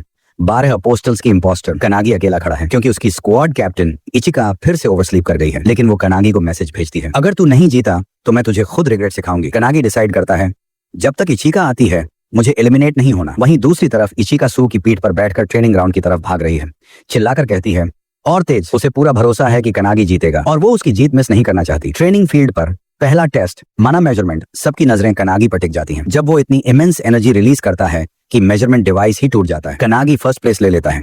योरोजुया स्क्वाड की अकीहिना 5th आती है। कनागी की ताकत देखकर शॉक में रह जाती है। साकाजाकी 3rd आता है, सोनोबे 2nd आता है और दोनों रियलाइज करते हैं कि कनागी एक एनोमली है। साकाजाकी कहता है कि कभी-कभी एग्जाम्स में ऐसे इरेगुलर कैंडिडेट्स आ जाते हैं जो या तो फिजिकल स्ट्रेंथ में या माना में जीनियस होते हैं। वो गेस करता है कि कनागी एक माना प्रोडिजी है, जैसे शिकामी जो 7th आता है। पॉइंट्स टेबल पर कनागी 3 पॉइंट्स के साथ सबसे आगे है। इंस्ट्रक्टर अनाउंस करता है, अब दूसरा test, hand to hand combat. हर कैंडिडेट को एक ओपोनेंट मिलेगा और जीतने पर 2 पॉइंट्स मिलेंगे। इंस्ट्रक्टर पहला नाम अनाउंस करता है, तभी शिकामी हाथ उठाकर कहता है, मुझे कनागी से लड़ना है। शिकामी हैंड टू हैंड कॉम्बैट में सबसे स्ट्रॉन्ग रेगुलर मेंबर है और उसे भी इरेगुलर माना जाता है। जब वो सिर्फ 2 साल का था तब भी उसने अकेले मॉन्स्टर्स को मारकर अपनी मां को बचाया था। ऑडियंस में हिबिकी टोडोरोकी पर चीटिंग का इल्जाम लगाता है। तूने अपने सबसे स्ट्रॉन्ग मेंबर को क्यों भेजा? टोडोरोकी कामली कहता है, रूल्स के हिसाब से कोई प्रॉब्लम नहीं। शिकामी ब्लेस्ड है मैजिकल टैलेंट और इमेंस फिजिकल स्ट्रेंथ दोनों से। वो बड़े गर्व से कहता है कि वो शिकामी को स्क्वाड में ज्वाइन करने के बाद से ही ट्रेन कर रहा है और आज तक उसे हैंड टू हैंड कॉम्बैट में कोई हरा नहीं पाया। ये सुनकर हिबिकी सोचता है कि शायद मैच पल भर में ही खत्म हो जाएगा क्योंकि शिकामी की कॉम्बैट एबिलिटीज प्रैक्टिकली अनबीटेबल हैं। जैसे ही फाइट शुरू होती है, शिकामी कनागी के पास आता है और पूछता है, क्या तू सच में हनाडा को लेसन्स दे रहा है? फाउंडर्स को याद करते हुए कनागी कामली कहता है, मैं तो बस एक मैसेंजर हूँ। शिकामी को उसकी बात समझ नहीं आती, लेकिन वो कहता है कि हनाडा को कोई तो एडवाइस और ट्रेन कर रहा है जो पहले से ही एक सुपर जीनियस है। वो कहता है, कनागी के गाइडेंस के बिना भी हनाडा अपने लेवल से बहुत आगे निकल जाएगा। कनागी उससे बहस नहीं करता, बस धीरे से अग्री कर लेता है। ये देखकर शिकामी और चिढ़ जाता है। गुस्से में शिकामी अपनी एबिलिटी वायलेंट बाइट एक्टिवेट करता है और एक मॉन्स्टरस फॉर्म में ट्रांसफॉर्म हो जाता है। एक पल में जबरदस्त स्पीड से वो कनागी पर झपटता है। कनागी तुरंत नीचे झुककर बचता है, लेकिन शिकामी उसके पीछे से एक जबरदस्त क्लॉ अटैक करता है। ये देखकर टोडोरोकी एक्साइटेड हो जाता है कि उसका फाइटर पूरी ताकत से लड़ रहा है। शिकामी पूरी ताकत से स्विंग करता है, पर कनागी एक साइड होकर अटैक को डॉज कर लेता है। मौका देखते ही कनागी कुडूस स्टैंस में शिफ्ट करता है, शिकामी की कलाई पकड़ता है और जबरदस्त फोर्स से उसे जमीन पर पटक देता है। इम्पैक्ट इतना भयंकर होता है कि पूरे फील्ड में शॉकवेव फैल जाती है और चारों तरफ पत्थर उड़ जाते हैं। सब लोग हैरान रह जाते हैं। जैसे ही डस्ट सेटल होती है, दोनों हवा में होते हैं। बाकी पार्टिसिपेंट्स स्टन्ड रहते हैं। कनागी ने बस शिकामी का अटैक रीडायरेक्ट किया, लेकिन उसके शेयर पावर से पूरा बैटलफील्ड तबाह हो गया। कनागी खुद भी शिकामी की ताकत देखकर इंप्रेस होता है, पर शिकामी को लगता है कि वो उसका मजाक उड़ा रहा है। इतना जबरदस्त अटैक खाने के बाद भी शिकामी सेफली जमीन पर लैंड करता है। ये देखकर सब चौंक जाते हैं। अकीहिना, जो लैपटॉप पर एनालिसिस कर रहा है, कहता है ये तो एक्सपेक्टेड था। शिकामी की फिजिकल बूस्ट इरेगुलर है और उसका बॉडी किसी भी नॉर्मल अवेकनर से बहुत ज्यादा स्ट्रांग है। शिकामी फिर से कनागी पर चार्ज करता है। कनागी रियलाइज करता है कि सिर्फ अटैक को काउंटर करना इनफ नहीं होगा, कुछ अलग ट्राई करना पड़ेगा। वो अपनी फाउंडर पावर एक्टिवेट करता है और शिकामी पर हल्की किक मारता है। फिर penetration technique luminous kick use करता है और उसी अटैक को मल्टीपल टाइम्स मल्टीप्लाई करके शिकामी को हवा में कई बार स्ट्राइक करता है। सब शॉक रह जाते हैं और शिकामी नीचे गिरकर हार जाता है। इंस्ट्रक्टर तुरंत बीच में आता है, मैच रोक देता है और कनागी को विनर अनाउंस करता है। 2 एक्स्ट्रा पॉइंट्स भी देता है। बाकी स्क्वाड मेंबर्स अमेज्ड रहते हैं। ये बंदा फिजिकली शिकामी पर भारी पड़ गया। अकीहिना, जो पहले शिकामी को इरेगुलर बता रहा था, अब तेजी से लैपटॉप पर टाइप करता है। उसे एक्सपेक्ट नहीं था कि कनागी हैंड टू हैंड कॉम्बैट में भी इतना एक्सेप्शनल होगा। उसने सोचा था कि कनागी नेचुरली एलिमिनेट हो जाएगा, पर अब कनागी उसके प्लान के लिए ऑब्स्टेकल बन गया है। शिकामी को होश आता है और वो शॉक्ड रह जाता है जब कनागी उसके ऊपर कोई स्पेल डाल रहा होता है। कनागी कहता है, चिल, मैं तेरी चोटें ठीक कर रहा हूँ। शिकामी और भी हैरान रह जाता है। असामान्य में मान और शारीरिक ताकत, अब हीलिंग भी, उसे भरोसा ही नहीं होता। शिकामी पूछता है, ऐसा कुछ है जो तू नहीं कर सकता? ये सुनकर कनागी को वो वक्त याद आता है जब वो डेस्परेटली अपने गिरे हुए मकोटो स्क्वाड मेंबर्स को वापस लाने की कोशिश कर रहा था, लेकिन फेल हो गया था। कुछ देर बाद कनागी कहता है, अब तू खड़ा हो सकता है। उसी वक्त पास में जोर की आवाज आती है। कनागी देखता है और बताता है, ये फाइनल मैच का साउंड है, hand to hand combat exam का। शिकामी घबराकर पूछता है, मैं कब से बेहोश था? कनागी कामली कहता है, बस 5 मिनट। वो बताता है कि उनके फाइट के बाद बाकी फाइट्स भी साथ में शुरू हुई थी। 2 फाइट्स इंस्टेंटली खत्म हो गई, पर अकीहिना और हिसागी अभी भी फाइट कर रहे हैं। 5 मिनट बाद भी हिसागी अकीहिना पर चार्ज करती है और अकीहिना उसे एक जबरदस्त अटैक से पीछे धकेलता है। वो मॉक करती है, तेरे पास कोई स्पेशल एबिलिटी नहीं, तू कैप्टन बनने के लायक नहीं है। अकीहिना कामली जवाब देता है, मैं शो ऑफ करने वालों में से नहीं हूँ। वो कहता है, अगर कोई नॉर्मल इंसान कैप्टन बनेगा तो मौत ही उसका अंजाम होगा। कैप्टन को हर सिचुएशन में अडेप्ट करना आना चाहिए ताकि स्क्वाड की सर्वाइवल चांस सिर्फ 1% भी बढ़ जाए। वो डिक्लेयर करता है, यही मेरा गोल है, ताकि मकोटो स्क्वाड जैसी ट्रेजेडी दोबारा ना हो। कनागी ये सुनकर इमोशनल हो जाता है। अकीहिना भी अपने गिरे हुए साथियों को याद कर रहा है। शिकामी भी अकीहिना को वार्न करता है, जुबान संभाल। फाइट में हिसागी अपनी डिसिप्लिन्ड चेनस्वर्ड टेक्निक यूज करती है। एनर्जी व्हर्लविंड बनाते हुए अकीहिना पर चार्ज करती है। अकीहिना ब्लॉक करता है, पर उसकी शेर ताकत से वो नीचे गिर जाता है। हिसागी फिर से उस पर अटैक करने जाती है, पर अकीहिना अचानक सरेंडर कर देता है। इंस्ट्रक्टर मैच रोकता है, हिसागी को विनर डिक्लेयर करता है। हिसागी शॉक में रह जाती है। एक स्क्वाड मेंबर उसे पकड़ता है क्योंकि वो गुस्से में पागल हो जाती है कि अकीहिना ने बिना लड़े गिव अप कर दिया। अकीहिना कामली कहता है, मुझे लगा था फाइट लंबी चलेगी, एनर्जी सेव करनी थी। असल में वो जानता है कि वो हिसागी को हरा सकता था, पर वो अपनी पूरी ताकत रिवील नहीं करना चाहता, खासकर कनागी के सामने। हैंड टू हैंड कॉम्बैट खत्म होता है। स्कोर बोर्ड पर कनागी 5 पॉइंट्स के साथ सबसे आगे है। उसके बाद स्नो नोब 3 पॉइंट्स पर। इंस्ट्रक्टर अनाउंस करता है, अब तीसरे एग्जाम से पहले 30 मिनट का लंच ब्रेक होगा और नेक्स्ट राउंड में लोएस्ट स्कोर वाले 4 लोग एलिमिनेट हो जाएंगे। लंच ब्रेक में कनागी सोचता है, इचिका और सू कहाँ हैं? अभी तक क्यों नहीं आए? उधर HQ बिल्डिंग के बाहर सू आखिर इचिका को लेकर पहुंचता है। थका हुआ सू पूछता है, तू ट्रेनिंग ग्राउंड की बजाय कोर्टयार्ड क्यों जा रही है? इचिका कहती है, मुझे यहाँ किसी की रीसेंट मौत की ऑरा की स्मेल आ रही है। उसके हिसाब से ये किसी अवेकनर का रेजिड्यू ऑरा है जिसे किसी जबरदस्त मॉन्स्टर ने मारा होगा। सू शॉक रह जाता है। अगर यहाँ कोई अवेकनर मरा है तो मतलब कोई एंटी प्रोफेसी HQ में घुस चुका है, जबकि ये जगह टॉप सीक्रेट है। इचिका कहती है, 12 शिष्य इतने स्ट्रांग हैं कि वो ये जगह ढूंढ सकते हैं। सू और भी शॉक्ड रह जाता है। वो मोटिव पूछता है, पर इचिका इग्नोर कर देती है, बस कहती है, चलो ट्रेनिंग वेन्यू चलते हैं। पर उसके माइंड में वो सोचती है, जो मरा है वो शायद स्क्वाड कैप्टन लेवल का था, पर कोई रिपोर्ट नहीं। मतलब मामला और गहरा है। अब सिर्फ मिडोरी ही नहीं बल्कि इचिका, सू और कनागी भी सब एक ही गोल के लिए काम कर रहे हैं, कैप्टन माकोटो की मौत का बदला लेने के लिए। लंच ब्रेक में सब अपने जख्मों पर पट्टी करते हैं, खाना खाते हैं, कैजुअली बातें करते हैं। अकीहिना अकेला लैपटॉप पर काम करता रहता है। कनागी जो शिकामी के साथ बैठा है खुश हो जाता है जब वो देखता है उसके कॉमरेड्स इचिका और सू आ गए। एटमॉस्फेयर थोड़ा टेंस हो जाता है क्योंकि सब पहचानते हैं कि Ichika anti prophecy special task force की एलीट मेंबर्स में से एक है। मिडोरी के साथ सू चारों कैप्टन को देखता है और अनईजी फील करता है क्योंकि इचिका ने कहा था कि एक कैप्टन मारा गया है, लेकिन सब 7 कैप्टन तो यहाँ हैं। इचिका हल्का सा मुस्कुराती है, कनागी को बुलाकर धीरे से कुछ इंपॉर्टेंट बताती है। वो सब बताती है।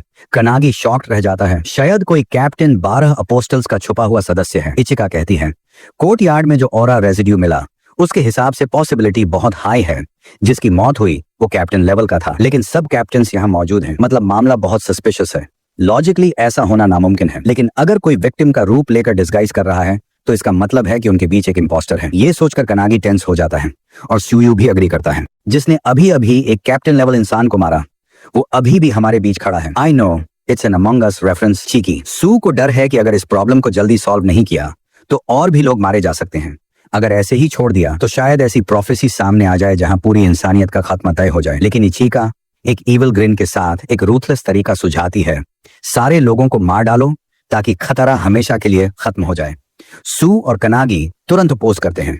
वो कहते हैं कि बस 12 अपोस्टल्स का जो मेंबर उनके बीच छुपा है बस उसे ढूंढ कर एलिमिनेट करना है। इचिका एक्साइटेड होकर कहती है अगर सामने 12 शिष्य ही हैं तो ये माकोटो का बदला लेने का मौका भी हो सकता है। आखिरकार माकोटो की मौत के पीछे वही जिम्मेदार है। वो कनागी से पूछती है क्या तू भी यही फील करता है? कनागी को माकोटो और अपने स्क्वाड के साथ जो कुछ हुआ सब याद आता है और वो कंफर्म करता है। सू भी अपनी मुट्ठियां भींचते हुए अपने भाई के साथ हुई हर बात को याद करता है। कनागी फिर एज्योर जो डिटेक्टिव्स के फाउंडर हैं से पूछता है तुम्हारा क्या कहना है? एज्योर सजेस्ट करता है कि पहले क्राइम सीन को चेक करना चाहिए, लेकिन एग्जाम के बीच में ये पॉसिबल नहीं है। कनागी सोचता है क्यों ना लंच ब्रेक के खत्म होने से पहले जल्दी वहां पहुंच जाऊं, लेकिन एज्योर वार्न करता है ऐसा करने से कल्प्रिट को अलर्ट कर सकते हैं। अगर वो अपोस्टल उतना ही स्ट्रांग निकला जितना उन्होंने स्नोवी माउंटेन पर देखा था तो वो यहाँ सभी को मार सकता है।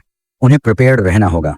ये सब सोचकर कनागी डिसाइड करता है कि आज की टेस्ट के बाद वो ट्रेनिंग ग्राउंड जाएगा, लेकिन पूछता है क्या पॉसिबिलिटी है कि फाउंडर्स भी क्राइम सीन पर कोई ऑरा रेजिड्यू डिटेक्ट न कर पाए? हिनोकी बताता है कि पिछले महीने से वो एक वॉल्केनो के पास थे जहां उन्होंने वन हैंडेड सोर्ड टेक्निक सीखी। वो एक्सप्लेन करता है कि वॉल्केनो की वजह से चाय की फ्लो डिस्टर्ब हो सकती है जिससे रेजिडुअल एनर्जी डिटेक्ट करना मुश्किल हो सकता है। मेज भी बताती है कि अगर ऑरा सिर्फ बहुत पास जाकर महसूस की जा सकती है तो सामने वाला ऑलमोस्ट पक्का 12 अपोस्टल्स क्लास एनिमी ही होगा। एज्योर जो थोड़ा अनॉयड था कि सब उसके डिटेक्टिव काम में टांग अड़ा रहे हैं प्रोटेस्ट करने वाला होता है, पर हिनोकी उसे शट कर देता है। फोकस करो कल्प्रिट पकड़ने पर ताकि मैं उसे मार सकूं। इंटेरोगेशन पर वापस आते हैं। एज्योर कनागी से कहता है इचिका से एक सवाल पूछो। कनागी पूछता है क्या पॉसिबिलिटी है कि अपोस्टल कैप्टन बनकर नहीं बल्कि कैंडिडेट बनकर इन्फिल्ट्रेट किया हो? इचिका थोड़ी ऑफ गार्ड हो जाती है, लेकिन फिर कहती है हाँ अगर बात कैप्टन कैंडिडेट्स की हो तो पॉसिबल है, लेकिन वो इंसिस्ट करती है कि स्क्वाड कैप्टन्स को भी सस्पेक्ट लिस्ट से बाहर नहीं कर सकते। कनागी ये समझता है और क्विकली एक आइडिया बनाता है जो वो अगली टेस्ट में यूज करेगा। उसे लगता है कि अगली टेस्ट कॉम्बैट एबिलिटीज की होगी, लेकिन कुछ ही मिनट बाद इंस्ट्रक्टर अनाउंस करता है तीसरे स्टेज की टेस्ट शुरू होने वाली है और रिवील करता है कि ये एक रिटन टेस्ट है। कनागी कंप्लीटली शॉक हो जाता है। कैंडिडेट्स को अलग अलग प्राइवेट चेम्बर्स में बैठाया जाता है जहां फोन्स अलाउड नहीं है। मतलब कनागी इन्फिल्ट्रेटर के बारे में कोई इन्फो भी कलेक्ट नहीं कर सकता। टेस्ट में एंटी प्रोफेसी के रूल्स पर क्वेश्चंस होते हैं जिसे कनागी बिल्कुल भी नहीं समझता। फिर भी वो हार नहीं मानता और पूरी कोशिश करता है। टेस्ट खत्म होने के बाद इंस्ट्रक्टर रिजल्ट अनाउंस करता है। कनागी कोई भी पॉइंट नहीं कमा पाता, जबकि अकीहिना सेकंड प्लेस पर पहुंच जाता है 3 पॉइंट्स लेकर। लास्ट 4 कैंडिडेट्स जिसमें शिकामी भी है एलिमिनेट हो जाते हैं। कनागी थोड़ी शर्मिंदगी महसूस करता है लोएस्ट स्कोर लाने पर उसी वक्त शिकामी उसके पास आता है और इनकरेज करता है तूने अच्छा किया। कनागी और शिकामी दोनों को राइटिंग टेस्ट में 0 स्कोर मिलता है और शिकामी स्पेशली फ्रस्ट्रेटेड है कि अकीहिना ने फुल मार्क्स ले लिए। इसके बावजूद वो कनागी की तारीफ करता है कि उसने अब भी फर्स्ट प्लेस मेंटेन किया और कहता है मैं एग्जाम के बाकी हिस्सों में तुझे चीयर करूंगा। वो सोचता है कौन बनेगा नया कैप्टन और ऐड करता है कैप्टन बनने के बाद सुपरिंटेंडेंट भी देखेगा कि स्क्वाड प्रॉपर्ली काम कर पाएगी या नहीं। शिकामी एक्सप्लेन करता है स्क्वाड में मिनिमम 7 मेंबर्स होने चाहिए, मतलब कैप्टन को कम से कम 6 और मेंबर्स रिक्रूट करने होंगे। वो कनागी से कहता है अभी से सोचना शुरू कर कैप्टन बनने के बाद किन कैंडिडेट्स को रिक्रूट करेगा। कनागी के शोल्डर पर हाथ रखकर शिकामी खुद को स्क्वाड मेंबर के लिए ऑफर करता है। मेरी फिजिकल एबिलिटी स्ट्रांग है और एक ग्रिन के साथ कहता है बाकी एग्जाम के लिए गुड लक। शिकामी के जाते ही एज्योर कनागी के पास आता है और कहता है क्राइम सीन पर चल, लेकिन एज्योर के कॉन्फिडेंट टोन से कनागी समझ जाता है उसने कल्प्रिट ऑलरेडी पहचान लिया है। एज्योर कंफर्म करता है हाँ, लेकिन ऑफिशियल डिडक्शन के लिए सॉलिड प्रूफ चाहिए। फिर वो डिक्लेयर करता है अब 12 अपोस्टल्स के खिलाफ हम ऑफेंसिव पर जाएंगे। मेज अब तक की पूरी सिचुएशन एक्सप्लेन करती है और बताती है कि डिटेक्टिव एज्योर कनागी की डिडक्शन में हेल्प कर रहा है। ये सुनकर हिनोकी थोड़ा अनॉयड होता है क्योंकि मेज थोड़ी घुमा फिरा कर बोलती है, पर वो जानबूझकर मूड हल्का करने के लिए ऐसा करती है। क्राइम सीन पर पहुंचकर एजर कनागी की जगह लीड लेता है और एरिया को इन्वेस्टिगेट करता है। जैसा उसने एक्सपेक्ट किया था, सब कुछ उसके सस्पिशन को कंफर्म कर देता है। विक्टिम की आइडेंटिटी भी कंफर्म हो जाती है और अब उसे कल्प्रिट का भी पता चल जाता है। ये सुनकर हिनोकी रियलाइज करता है सामने वाला सच में 12 अपोस्टल्स में से एक है और शायद उसने बुक ऑफ डूम भी हासिल कर लिया है, वही किताब जो पिछले अपोस्टल के पास थी। मेज पूछती है, अब क्या करना है? कनागी जवाब देने ही वाला होता है, तभी अचानक उसे एनर्जी का एक सर्ज फील होता है और वो एक क्लाउडी रेलम में पहुंच जाता है। वहां उसे एक बूढ़ी औरत मिलती है जो कहती है, मैं तो बस रास्ते से गुजरती एक रैंडम ग्रैनी हूँ। वो कनागी से पूछती है, तेरी इन्वेस्टिगेशन कैसी चल रही है? कनागी बताता है, एक मर्डर हुआ है, कल्प्रिट ने किसी और का रूप लिया है और वो बहुत स्किल्ड लगता है। ग्रैनी पूछती है, तो अब हमें कल्प्रिट को ढूंढना चाहिए? कनागी एक्सप्लेन करता है, हमें ऑलरेडी पता है कल्प्रिट कौन है, ये गेसवर्क से नहीं, सॉलिड प्रूफ के साथ। लेकिन फिर भी वो मानता है कि वो सच अब भी रिवील नहीं कर सकता। ग्रैनी हैरान होती है, क्यों? सीधे कल्प्रिट को एक्सपोज करो और एलिमिनेट कर दो, यही बेस्ट वे है। कनागी कहता है, लगता तो यही है, पर असल में कल्प्रिट एक नहीं दो हैं। वो जोर देकर कहता है कि दोनों को एक ही जगह पर रहते हुए एक साथ गिराना ज्यादा बेहतर रहेगा। सुबह इस मामले को सुलझाने का फैसला करता है, लेकिन उस बुजुर्ग औरत से जो असल में सुपरिंटेंडेंट है, ये रिक्वेस्ट करता है कि वो बीच में दखल न दें और बस चुपचाप ऑब्जर्व करें। वो हल्के से मुस्कुराती है, उसे गुड लक कहती है और फिर दोहराती है कि वो तो बस एक गुजरती हुई ग्रैनी है जो किसी में दखल नहीं देगी। जैसे ही वो जाने लगती है, कनागी अपना नाम उसे बताता है, जिससे उसके चेहरे पर एक और मुस्कान आ जाती है। अचानक एक तेज और ताकतवर एनर्जी का लहर उसके पूरे शरीर में दौड़ती है और कनागी अपने शरीर पर फिर से कंट्रोल पा लेता है। एक टॉप सीक्रेट जगह पर असिस्टेंट सुपरिंटेंडेंट से पूछती है, क्या चीजों को ऐसे ही छोड़ देना सही है? ग्रैनी मगर शांति से कहती है कि उसे कोई दिक्कत नहीं, क्योंकि कनागी सच्चाई के काफी करीब लग रहा है और ऐसा लगता है कि उसके पास एक प्लान है। वो कहती है कि उसे बस ये देखना है कि कनागी आगे क्या करेगा। इसके बाद वो असिस्टेंट को आदेश देती है कि बाकी ऑफिसर्स को कह दें अगर कुछ भी हो तो कनागी को बैकअप दिया जाए। असिस्टेंट मान जाती है, लेकिन ये भी कहती है कि रेजिडुअल ट्रेसेस के पास जाने के बाद भी उसे कुछ खास नहीं मिला। फिर भी सुपरिंटेंडेंट कनागी की बातों पर भरोसा रखती है। असिस्टेंट हैरान है कि ग्रैनी को कनागी पर इतना भरोसा क्यों है। ग्रैनी जवाब देती है, उसकी आंखों में जो कॉन्फिडेंस और डिटर्मिनेशन मैंने देखा, बस उसी वजह से। अगले दिन कनागी जंगल के रास्ते पर चल रहा होता है, तभी शिकामी उसके साथ जुड़ जाता है और अगले टेस्ट की डिटेल्स बताता है। ये टेस्ट देखेगा कि कोई स्क्वाड कैप्टन के तौर पर कितना अच्छा परफॉर्म कर सकता है। शिकामी को पहले से पता है कि अकीहिना उसकी स्ट्रेटेजिक स्किल्स पर भरोसा करेगी, लेकिन वो खुलकर कनागी को सपोर्ट करता है। कनागी उसका शुक्रिया अदा करता है, लेकिन अचानक पूछ लेता है, तुमने जानबूझकर एग्जाम से ड्रॉप आउट क्यों किया? एक हल्के से खतरनाक पॉज के बाद शिकामी उसकी तरफ मुड़कर कहता है कि उसने बीच में स्ट्रेटेजी बदल दी। कैप्टन बनने की बजाय अब वो किसी स्ट्रॉन्ग कैप्टन के अंडर अपने तरीके से ऑपरेट करना चाहता है। कनागी की आंखें सिकुड़ जाती हैं और वो शक जाहिर करता है कि शिकामी ने ये सब सिर्फ इसलिए किया ताकि वो स्क्वाड के सारे प्रॉमिसिंग मेंबर्स को खत्म कर सके। इचिका भी वहां मौजूद है, पेड़ों के पीछे छुपी हुई। कनागी की बात सुनकर शिकामी खुलेआम मान लेता है कि अगर जरूरत पड़ी तो वो किसी को भी मारने से नहीं हिचकेगा।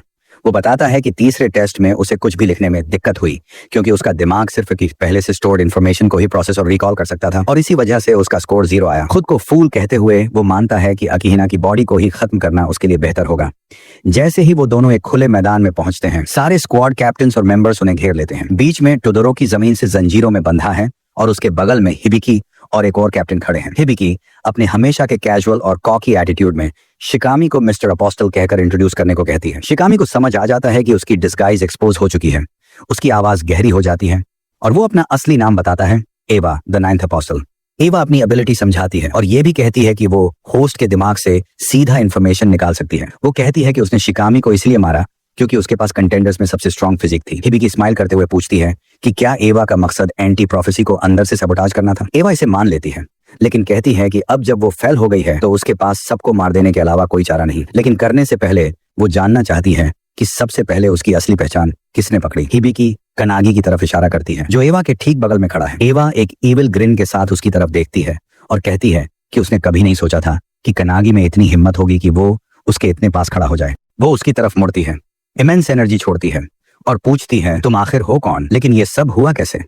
असल में शिकामी के बॉडी पर एवा का कब्जा होने से ठीक पहले टोदोरोकी ने उसे बताया था कि वो उसे नए स्क्वाड कैप्टन के कैंडिडेट के तौर पर रिकमेंड करेगा।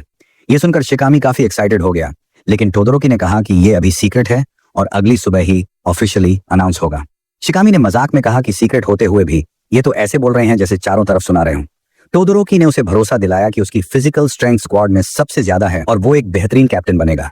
लेकिन जैसे ही शिकामी ने टोदोरोकी के साथ फिस्ट बम्प किया, अचानक किसी ने उसे टुकड़ों में काट डाला। टोदोरोकी के सामने शिकामी की मौत हो गई और वो सदमे में जम गया। तभी हवा में एक गहरी आवाज गूंजी, शिकामी की कमजोरी का मजाक उड़ाते हुए और पूछते हुए कि क्या यही स्क्वाड कैप्टन कैंडिडेट का लेवल है। वो फिगर आगे आता है, अपना नाम बताता है, एवा, 12 अपोस्टल्स में से एक। वो कहती है कि स्क्वाड बस आर्टिफैक्ट्स और उनके प्रोवाइडर की वजह से स्ट्रांग हुआ है। शिकामी के बॉडी के पास जाकर एवा अपनी हेवनली डीमन स्किल एक्टिवेट करती है और उस पर पूरा कंट्रोल ले लेती है। टोडोरोकी अपने वाजरा पंच से एवा के पूरे शरीर को चकनाचूर कर देता है, लेकिन तभी पीछे से ताली बजने की आवाज आती है। वही शिकामी जिसे उसने अभी मरा देखा था, अब क्लैप कर रहा है टोडोरोकी को सराहते हुए। टोडोरोकी के रिएक्ट करने से पहले एवा शिकामी के रूप में उसका शरीर बीच से काट देती है और नेक्रोमैंसर्स डांस आर्टिफैक्ट से उसे कॉप्स स्लेव बनाकर अपने कंट्रोल में ले लेती है। एवा उसे आदेश देती है कि उसे शिकामी कहे ताकि किसी को शक ना हो। टोडोरोकी मान जाता है और दोनों एक डार्क हंसी हंसते हैं। उधर क्राइम सीन पर कनागी और एज्योर जांच कर रहे हैं। एज्योर अपनी यूनिक स्किल थिएट्रिकल डिटेक्टिव का इस्तेमाल करता है, जिससे वो पास्ट इवेंट्स को रिवाइंड करके देख सकता है। शर्त यह है कि एज्योर के पास एविडेंस होना चाहिए और उसे खुद कल्प्रिट डिड्यूस करना होगा। अगर वो एक भी केस में फेल हुआ तो ये एबिलिटी हमेशा के लिए खो जाएगी। फाउंडर्स को एवा की टेक्निक बेहद घिनौनी लगती है, लेकिन सबकी नजर कनागी पर जाती है, जिसकी मैना गुस्से से उफान पर है। कनागी जलती हुई डिटर्मिनेशन के साथ कसम खाता है कि वो अपोस्टल को माफ नहीं करेगा। प्रेजेंट में कनागी अपने फ्लैश रिफ्लेक्शन पंच और पेनिट्रेशन स्पेल के साथ एवा पर हमला करता है। लुमिनेंस फिस्ट लगते ही एवा दूर उड़ जाती है, लेकिन डस्ट सेटलिंग के बाद भी वो हंस रही है, कनागी को क्रूल कहते हुए। वो शिकामी से उसकी दोस्ती का मजाक उड़ाती है। कनागी जानता है कि वो अकेले उसे हरा नहीं सकता। एवा कहती है कि उसके हमले उसे बस खेल जैसे लग रहे हैं। कनागी मान लेता है और कहता है, सही कहा, क्योंकि तुम्हें हराने के लिए मैं नहीं आया हूं। मैं तो बस उतना टाइम बाय कर रहा था जितना मेज फाउंडर को मेरे बॉडी का कंट्रोल लेने में लगे। जैसे ही फाउंडर ने कंट्रोल लिया, उसने सब कुछ क्लेम कर लिया और कनागी का पूरा बॉडी एनर्जी में गिर गया। ये देखते ही एवा को एहसास होता है कि शायद कनागी वही शख्स है जिसके बारे में सैटेलाइट्स ने वार्निंग दी थी, कोई ऐसा जो पूरी तरह बदल चुका है। लेकिन डरने के बजाय एवा और ज्यादा एक्साइटेड हो जाती है। एक शातिर सी मुस्कान के साथ वो आसमान से सैकड़ों मम्मी समन करती है, जिनकी डरावनी चीखें गूंज उठती हैं। वो कहती है, लाइफ तो बोरिंग है, जब तक सामने डेथ ना हो तो लड़ो दिल खोल के। एजर उन ममीज को उतरते हुए देखकर कामली रिमार्क करता है, ये तो सिर्फ खाली शेल्स लग रहे हैं जिनको एवा ने कंट्रोल किया है, उन बॉडीज का इस्तेमाल करके जो उसने पहले ली थी। जोर से हंसते हुए एवा बोस्ट करती है, इन सब ममीज के पास शिकामी जितनी ही फिजिकल स्ट्रेंथ है, आओ ट्राई करो। हिबी चारों तरफ देखती है और रफली 100 बॉडीज काउंट करती है, सब शिकामी के लेवल की। ये देखकर एक पास खड़ा कैंडिडेट शॉक हो जाता है। कनागी अपनी कॉन्शियसनेस से ये सब देखते हुए डिस्गस्ट महसूस करता है कि एवा उन लोगों की बॉडीज यूज कर रही है जिन्हें वो कुचल चुकी है। मेज जो उसके बगल में खड़ी है कहती है, तुम बदल गए हो और फाउंडर्स भी। जैसे ही ममीज ग्राउंड की तरफ शूट करती हैं, मेज कनागी के बॉडी को कंट्रोल करते हुए डिक्लेयर करती है, एवा ने मुझे अंडर एस्टिमेट किया है। और फिर वो मल्टीपल इलेक्ट्रिक जैप्स छोड़ती है, ममीज को मिड एयर में इलेक्ट्रोक्यूट कर देती है। एवा स्टन्ड रह जाती है। एवा के मिनियंस को सीधे अपने सामने गिरने देना मेज को पर्सनल इंसल्ट लगता है। इससे पहले कि वो लैंड करे, मेज उन्हें हवा में ही जला देती है। जलते हुए ममीज आसमान से गिरते हैं और एवा कंफ्यूजन में रह जाती है। कनागी ने यह कैसे किया? कुछ लोग इंटेंस ट्रेनिंग के बाद ही अनमैच्ड एक्यूरेसी पा पाते हैं, लेकिन कनागी ने बिना एक पल सोचे हर सिंगल टारगेट को हिट कर दिया, बिना एक भी मिस के। मेज कनागी से कहती है कि उसके पास खड़े रहो और ऑब्जर्व करो। कनागी अमेज्ड है कि एक कमजोर बॉडी होने के बावजूद वो इफिशिएंटली अपने सारे स्पेल्स कास्ट कर रही है। वो उसे पास बुलाती है और समझाती है, कनागी तुम सिर्फ अपने लिए पावर ढूंढ रहे थे, लेकिन फाउंडर्स तुम्हारी बॉडी के थ्रू अपनी पावर यूज करने के लिए ईगर थे। कनागी कंफ्यूज्ड है, तुम कहना क्या चाह रही हो? मेज आगे कहती है, इतना सब होने के बाद भी तुम अपनी इमेंस पावर के नशे में अपने गोल के करीब महसूस करते थे, सिर्फ स्ट्रॉन्गर बनना, और फाउंडर्स तुम्हारी अनपैरेलल्ड टैलेंट के नशे में थे। लेकिन एक दोस्त को खोने के बाद जिसने कनागी पर फ्यूचर का भरोसा किया था, अब कनागी अपने दिल की गहराई से एंग्री है।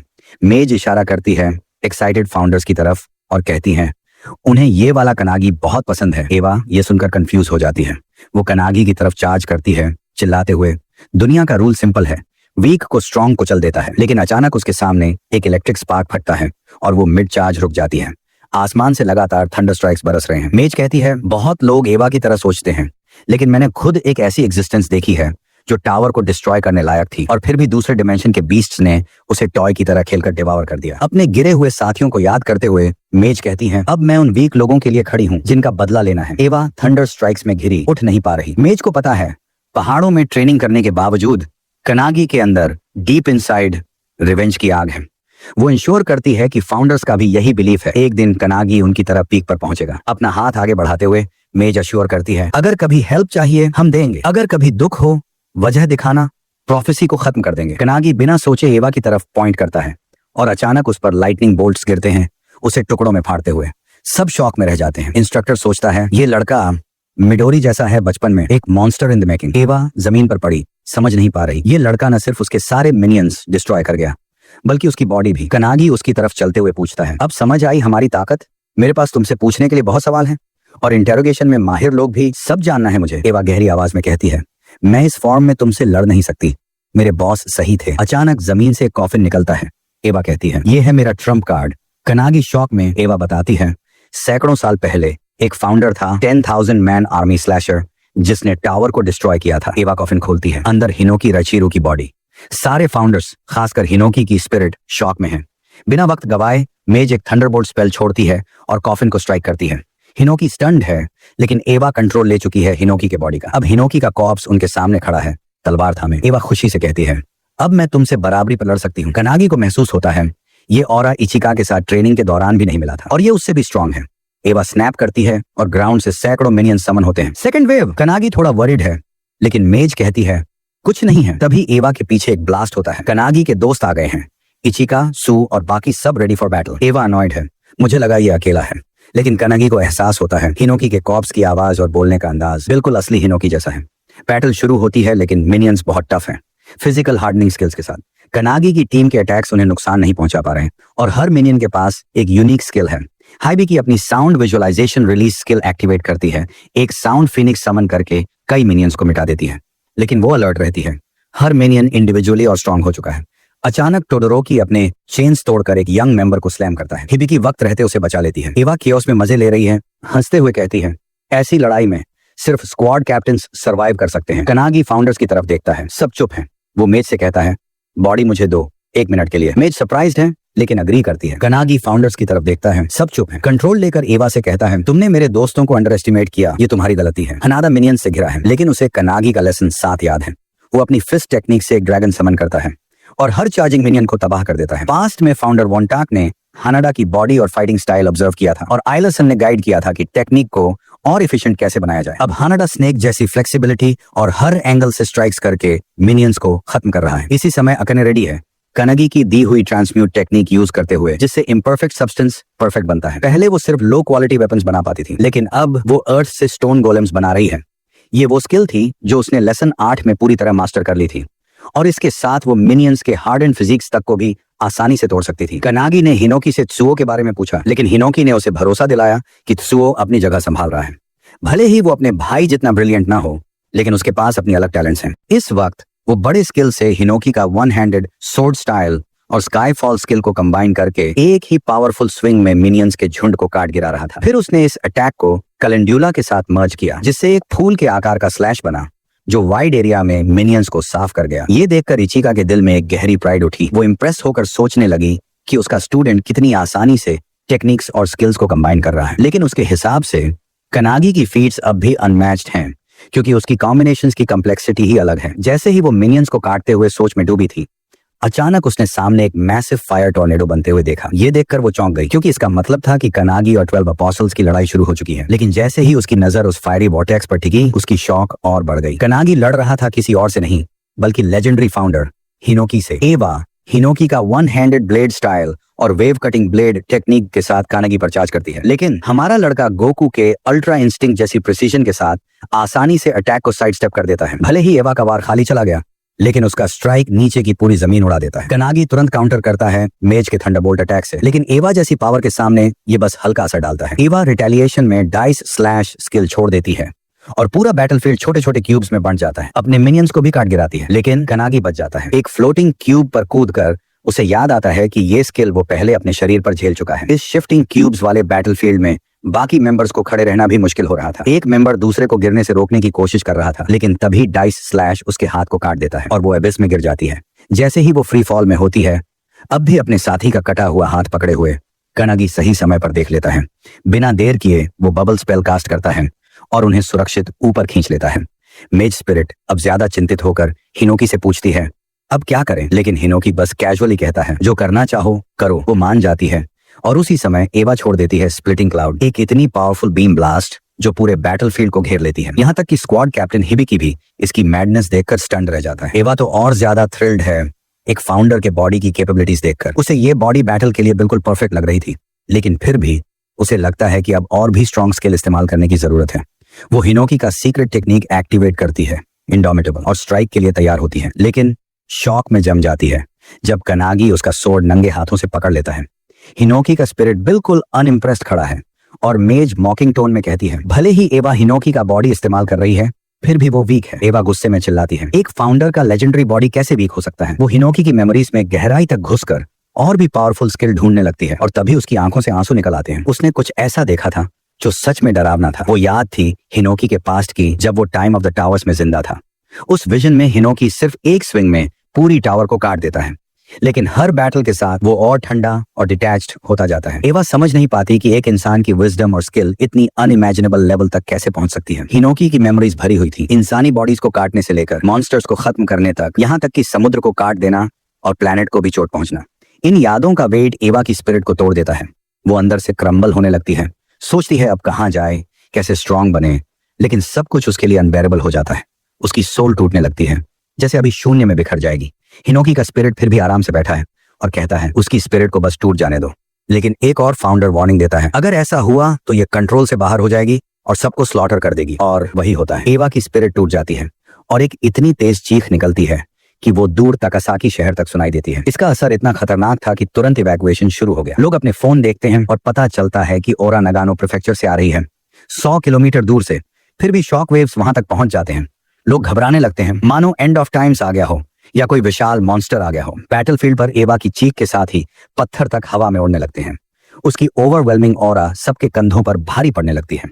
कमजोर मेंबर्स जमीन पर गिर जाते हैं, खून खांसते हुए। कनागी ये देखता है और हिनोकी को पुकारता है, लेकिन वो फिर भी आराम से बैठा है। वो कहता है सब कुछ मेज पर छोड़ दिया है, और मेज मान लेती है। एवा की तरफ बढ़ते हुए मेज अपनी बाजू उठाती है और सील ऑफ ट्रूथ दिखाती है। वो कॉन्फिडेंटली कहती है, अगर मुझे कनागी का बॉडी इस्तेमाल करना पड़ा तो मैं इसे बस एक ही स्ट्राइक में खत्म कर दूंगी। जैसे ही सील ऑफ ट्रूथ एक्टिवेट होता है, कनागी का बॉडी इमेंस एनर्जी से रेडिएट करने लगता है। ये देखकर अकाने शॉक में है। कनागी के अंदर मौजूद अल्केमिस्ट स्पिरिट बोलता है, तुम और अकाने ध्यान से देखो, चाहे मैजिक हो या अल्केमी, हम ट्रूथ के परस्यूअर्स हैं। और इस पल कनागी उनमें से एक ट्रूथ तक पहुंचेगा। कनागी के हाथों पर भी वही सील्स उभर आते हैं और अल्केमिस्ट स्पिरिट सोचता है, क्या कनागी का बॉडी ट्रूथ के फ्रैगमेंट्स को सह पाएगा या इसके वेट तले टूट जाएगा। उधर एवा की सोल पहले ही बिखर चुकी है और अब उसका बॉडी बस प्राइमल इंस्टिंक्ट्स पर चल रहा है। हिनोकी ने बहुत पहले अपनी बॉडी को ऐसे ही छोड़ दिया था। इसे ट्रूथ इग्नोरेंस कहा जाता है। एवा का गुस्सा बढ़ता जाता है और डार्क एनर्जी का एक जोरदार सर्ज निकलता है, हवा को मोड़ते हुए। मेज एक फ्यूचर देख लेती है जिसमें ये एनर्जी इतनी डेंजरस हो जाएगी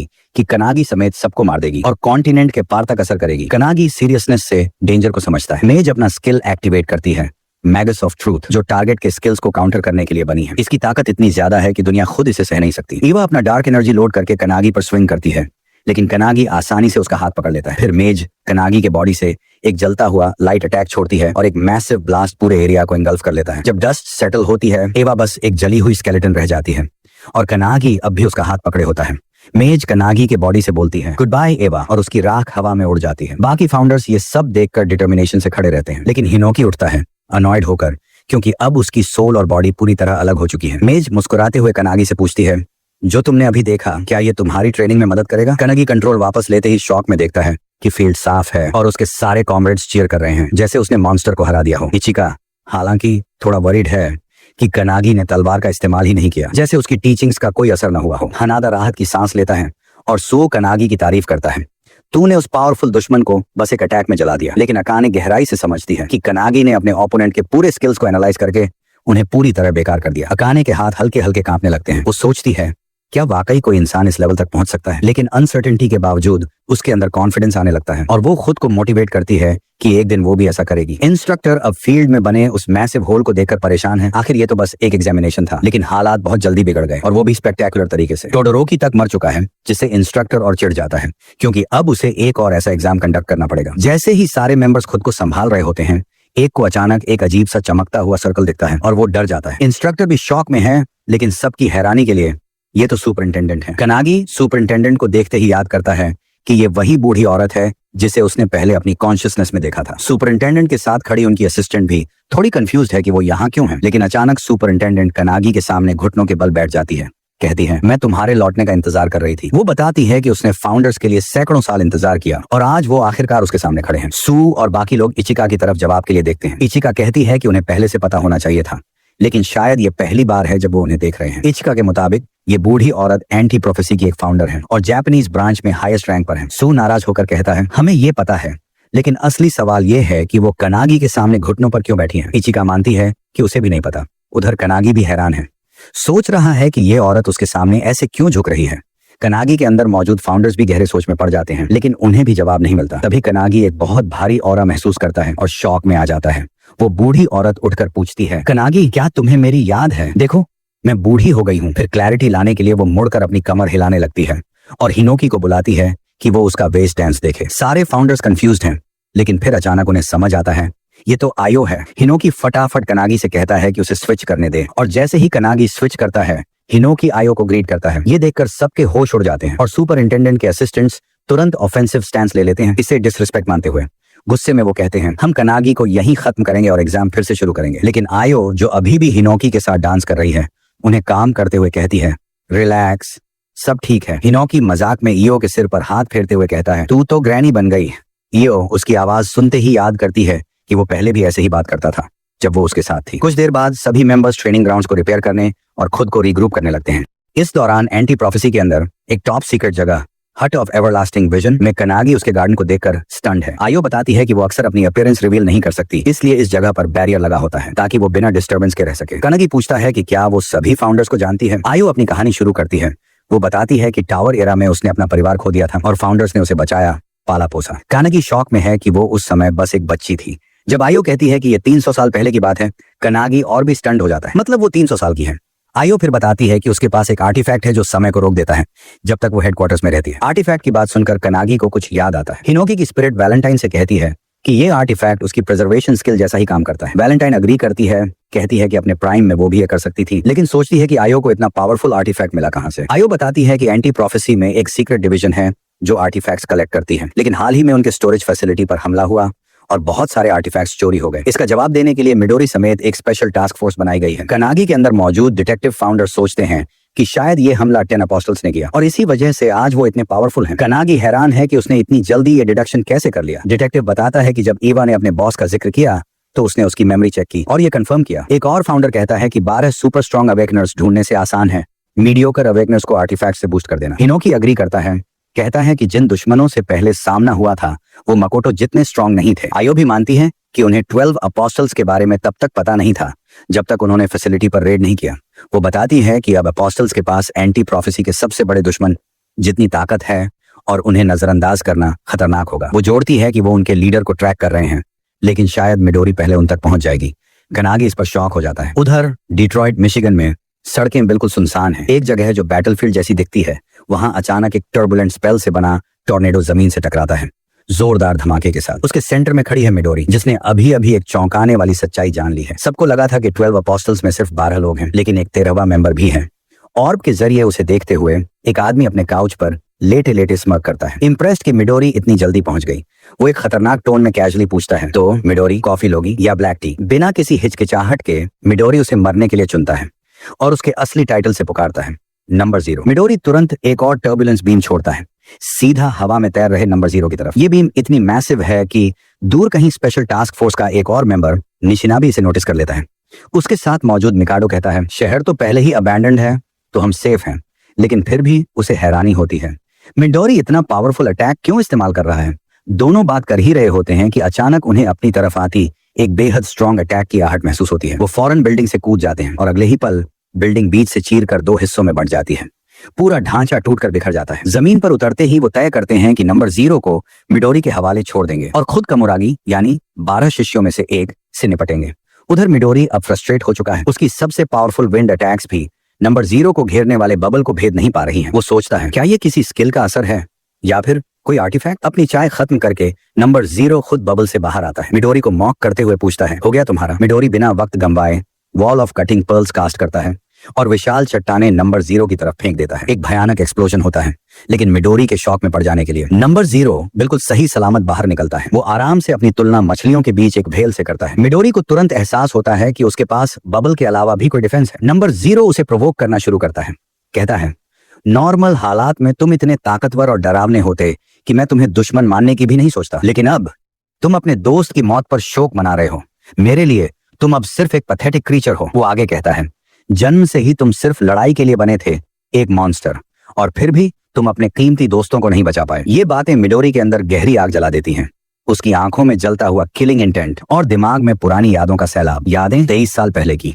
पहाड़ों के बीच शिनोनोम स्पेशल टास्क फोर्स का सदस्य सदमे में खड़ा था, एक विशाल क्रेटर से उठती चकाचौंध भरी एनर्जी को देखते हुए। वो चिल्लाकर कहता है, ये यही बचा है मिडोरी फैमिली के मैंशन का। सुपरिंटेंडेंट ईओ भी वहां मौजूद थी। तबाही के बीच एक जगह से भारी ऊर्जा निकल रही थी। जैसे ही वो करीब जाती है, उसे सोर्स दिखाई देता है, एक बच्चा जो बेहद डरावनी ऑरा छोड़ रहा है। ऊर्जा का दबाव इतना था कि सबको लगा ये पूरी तबाही सिर्फ इस बच्चे के जन्म से हुई है। बिना सोचे आयो उस बच्चे की तरफ दौड़ती है। तेज हवाओं और एनर्जी की वजह से उसके शरीर पर कई कट लगते हैं, लेकिन वो रुकती नहीं।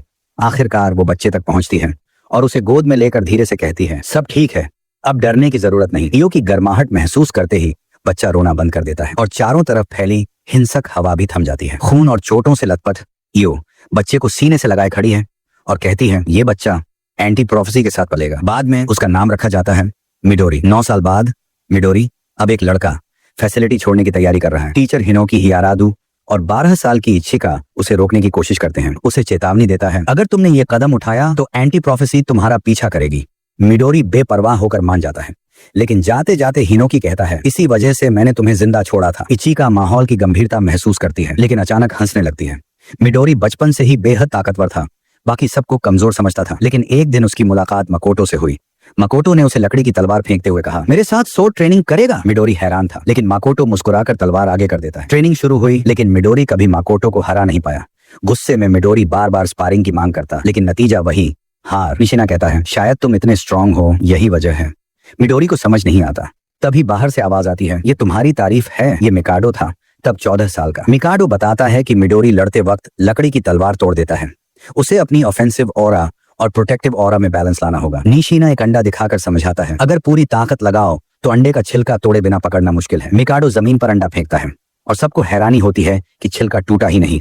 मिडोरी को भी वैसा बैलेंस सीखना होगा, ताकि अपनी ताकत रखते हुए भी वो दूसरों को चोट न पहुंचाए। मकोटो और मिडोरी ने मिलकर ऑरा कंट्रोल की ट्रेनिंग की और फिर दिन रात सोर्ड्समैनशिप प्रैक्टिस। निशिना और मिकाडो भी उनके साथ स्पार करना चाहते थे। 4 साल बाद मिडोरी स्पेशल टास्क फोर्स में चला गया और मकोटो अपनी राह पर निकल पड़ा। दोनों ने एक दूसरे से वादा किया कि एक दिन बराबरी पर खड़े होंगे। मिडोरी अपने दोस्तों के लिए सब कुछ करता था, लेकिन 12 शिष्यों ने वो भी छीन लिया। वर्तमान में सारी बातें याद करते हुए मिडोरी पूरे किलिंग इंटेंट के साथ नंबर 0 की तरफ झपटता है, लेकिन ठीक वार करने से पहले नंबर 0 अपनी जेब से एक गोल्डन एग आर्टिफैक्ट निकालकर उसके सामने तोड़ देता है। वो एक बजर्क लाइफ स्टैम्पीड स्पेल छोड़ देता है और उनके बीच एक विशाल सूरज जैसी चमक पैदा हो जाती है। दूसरे स्पेशल टास्क फोर्स के मेंबर्स भी इस रोशनी को नोटिस करते हैं और सोचते हैं, क्या ये मिडोरी ने किया है? जैसे ही रोशनी थोड़ी हल्की होती है, वो मिडोरी को उससे बाहर निकलते देखते हैं। उसके पूरे शरीर से एक अजीब लेकिन बेहद ताकतवर आभा निकल रही होती है। मिडोरी को देखकर मकोटो पूछता है, क्या तुमने नंबर 0 को हरा दिया? लेकिन मिडोरी एक शब्द भी नहीं बोलता। जब वो दोबारा पुकारते हैं तो मिडोरी उन्हें चौंकाते हुए कहता है, मैं तुम्हें जानता ही नहीं। निशिना को तुरंत समझ आता है कि कुछ बहुत गड़बड़ हो चुकी है और वो चिल्लाता है, मकोटो पीछे हटो। पर अब बहुत देर हो चुकी थी। मिडोरी का हाथ मकोटो के माथे पर होता है। एक शैतानी मुस्कान के साथ वो टर्बुलेंस स्पेल यूज करता है और एक बेहद तेज बवंडर बना देता है।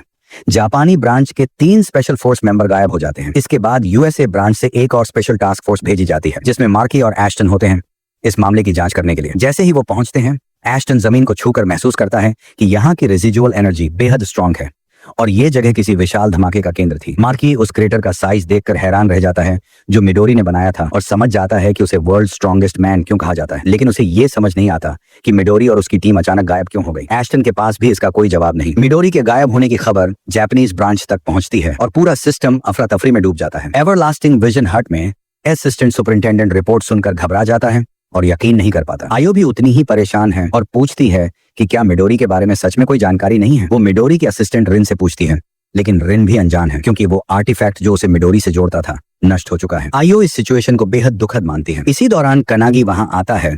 अब वो ऑफिशियली स्क्वाड कैप्टन बन चुका है, कैप्टन का केप पहने हुए। उसे थोड़ा अजीब लगता है, लेकिन असिस्टेंट सुपरिंटेंडेंट बताता है कि ये प्रमोशन बाकी सभी स्क्वाड कैप्टन और सुपरिंटेंडेंट की एकमत सिफारिश थी।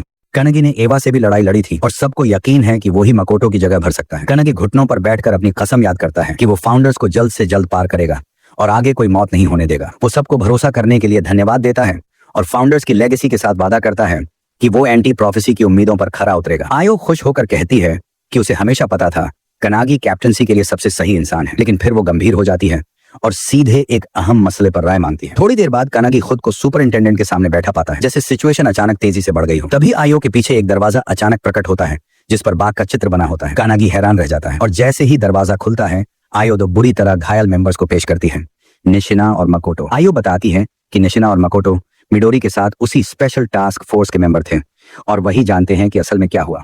मकोटो बताता है डेट्रॉइट में मिडोरी के शरीर पर 12 एपोस्टल्स के लीडर ने काबू पा लिया था। यह सुनकर कानागी बिल्कुल स्तब्ध रह जाता है। मकोटो आगे कहता है कि मिडोरी पर इस्तेमाल की गई एबिलिटी एवा के इस्तेमाल किए गए कंट्रोल जैसी लग रही थी, शायद किसी आर्टिफैक्ट की वजह से। लेकिन अभी आर्टिफैक्ट डिटेल्स इंपॉर्टेंट नहीं है, असली बात यह है कि मिडोरी जो कभी अपने दोस्तों का रक्षक था अब इंसानियत का दुश्मन बन चुका है। यह सुनकर कानागी की रूह कांप उठती है।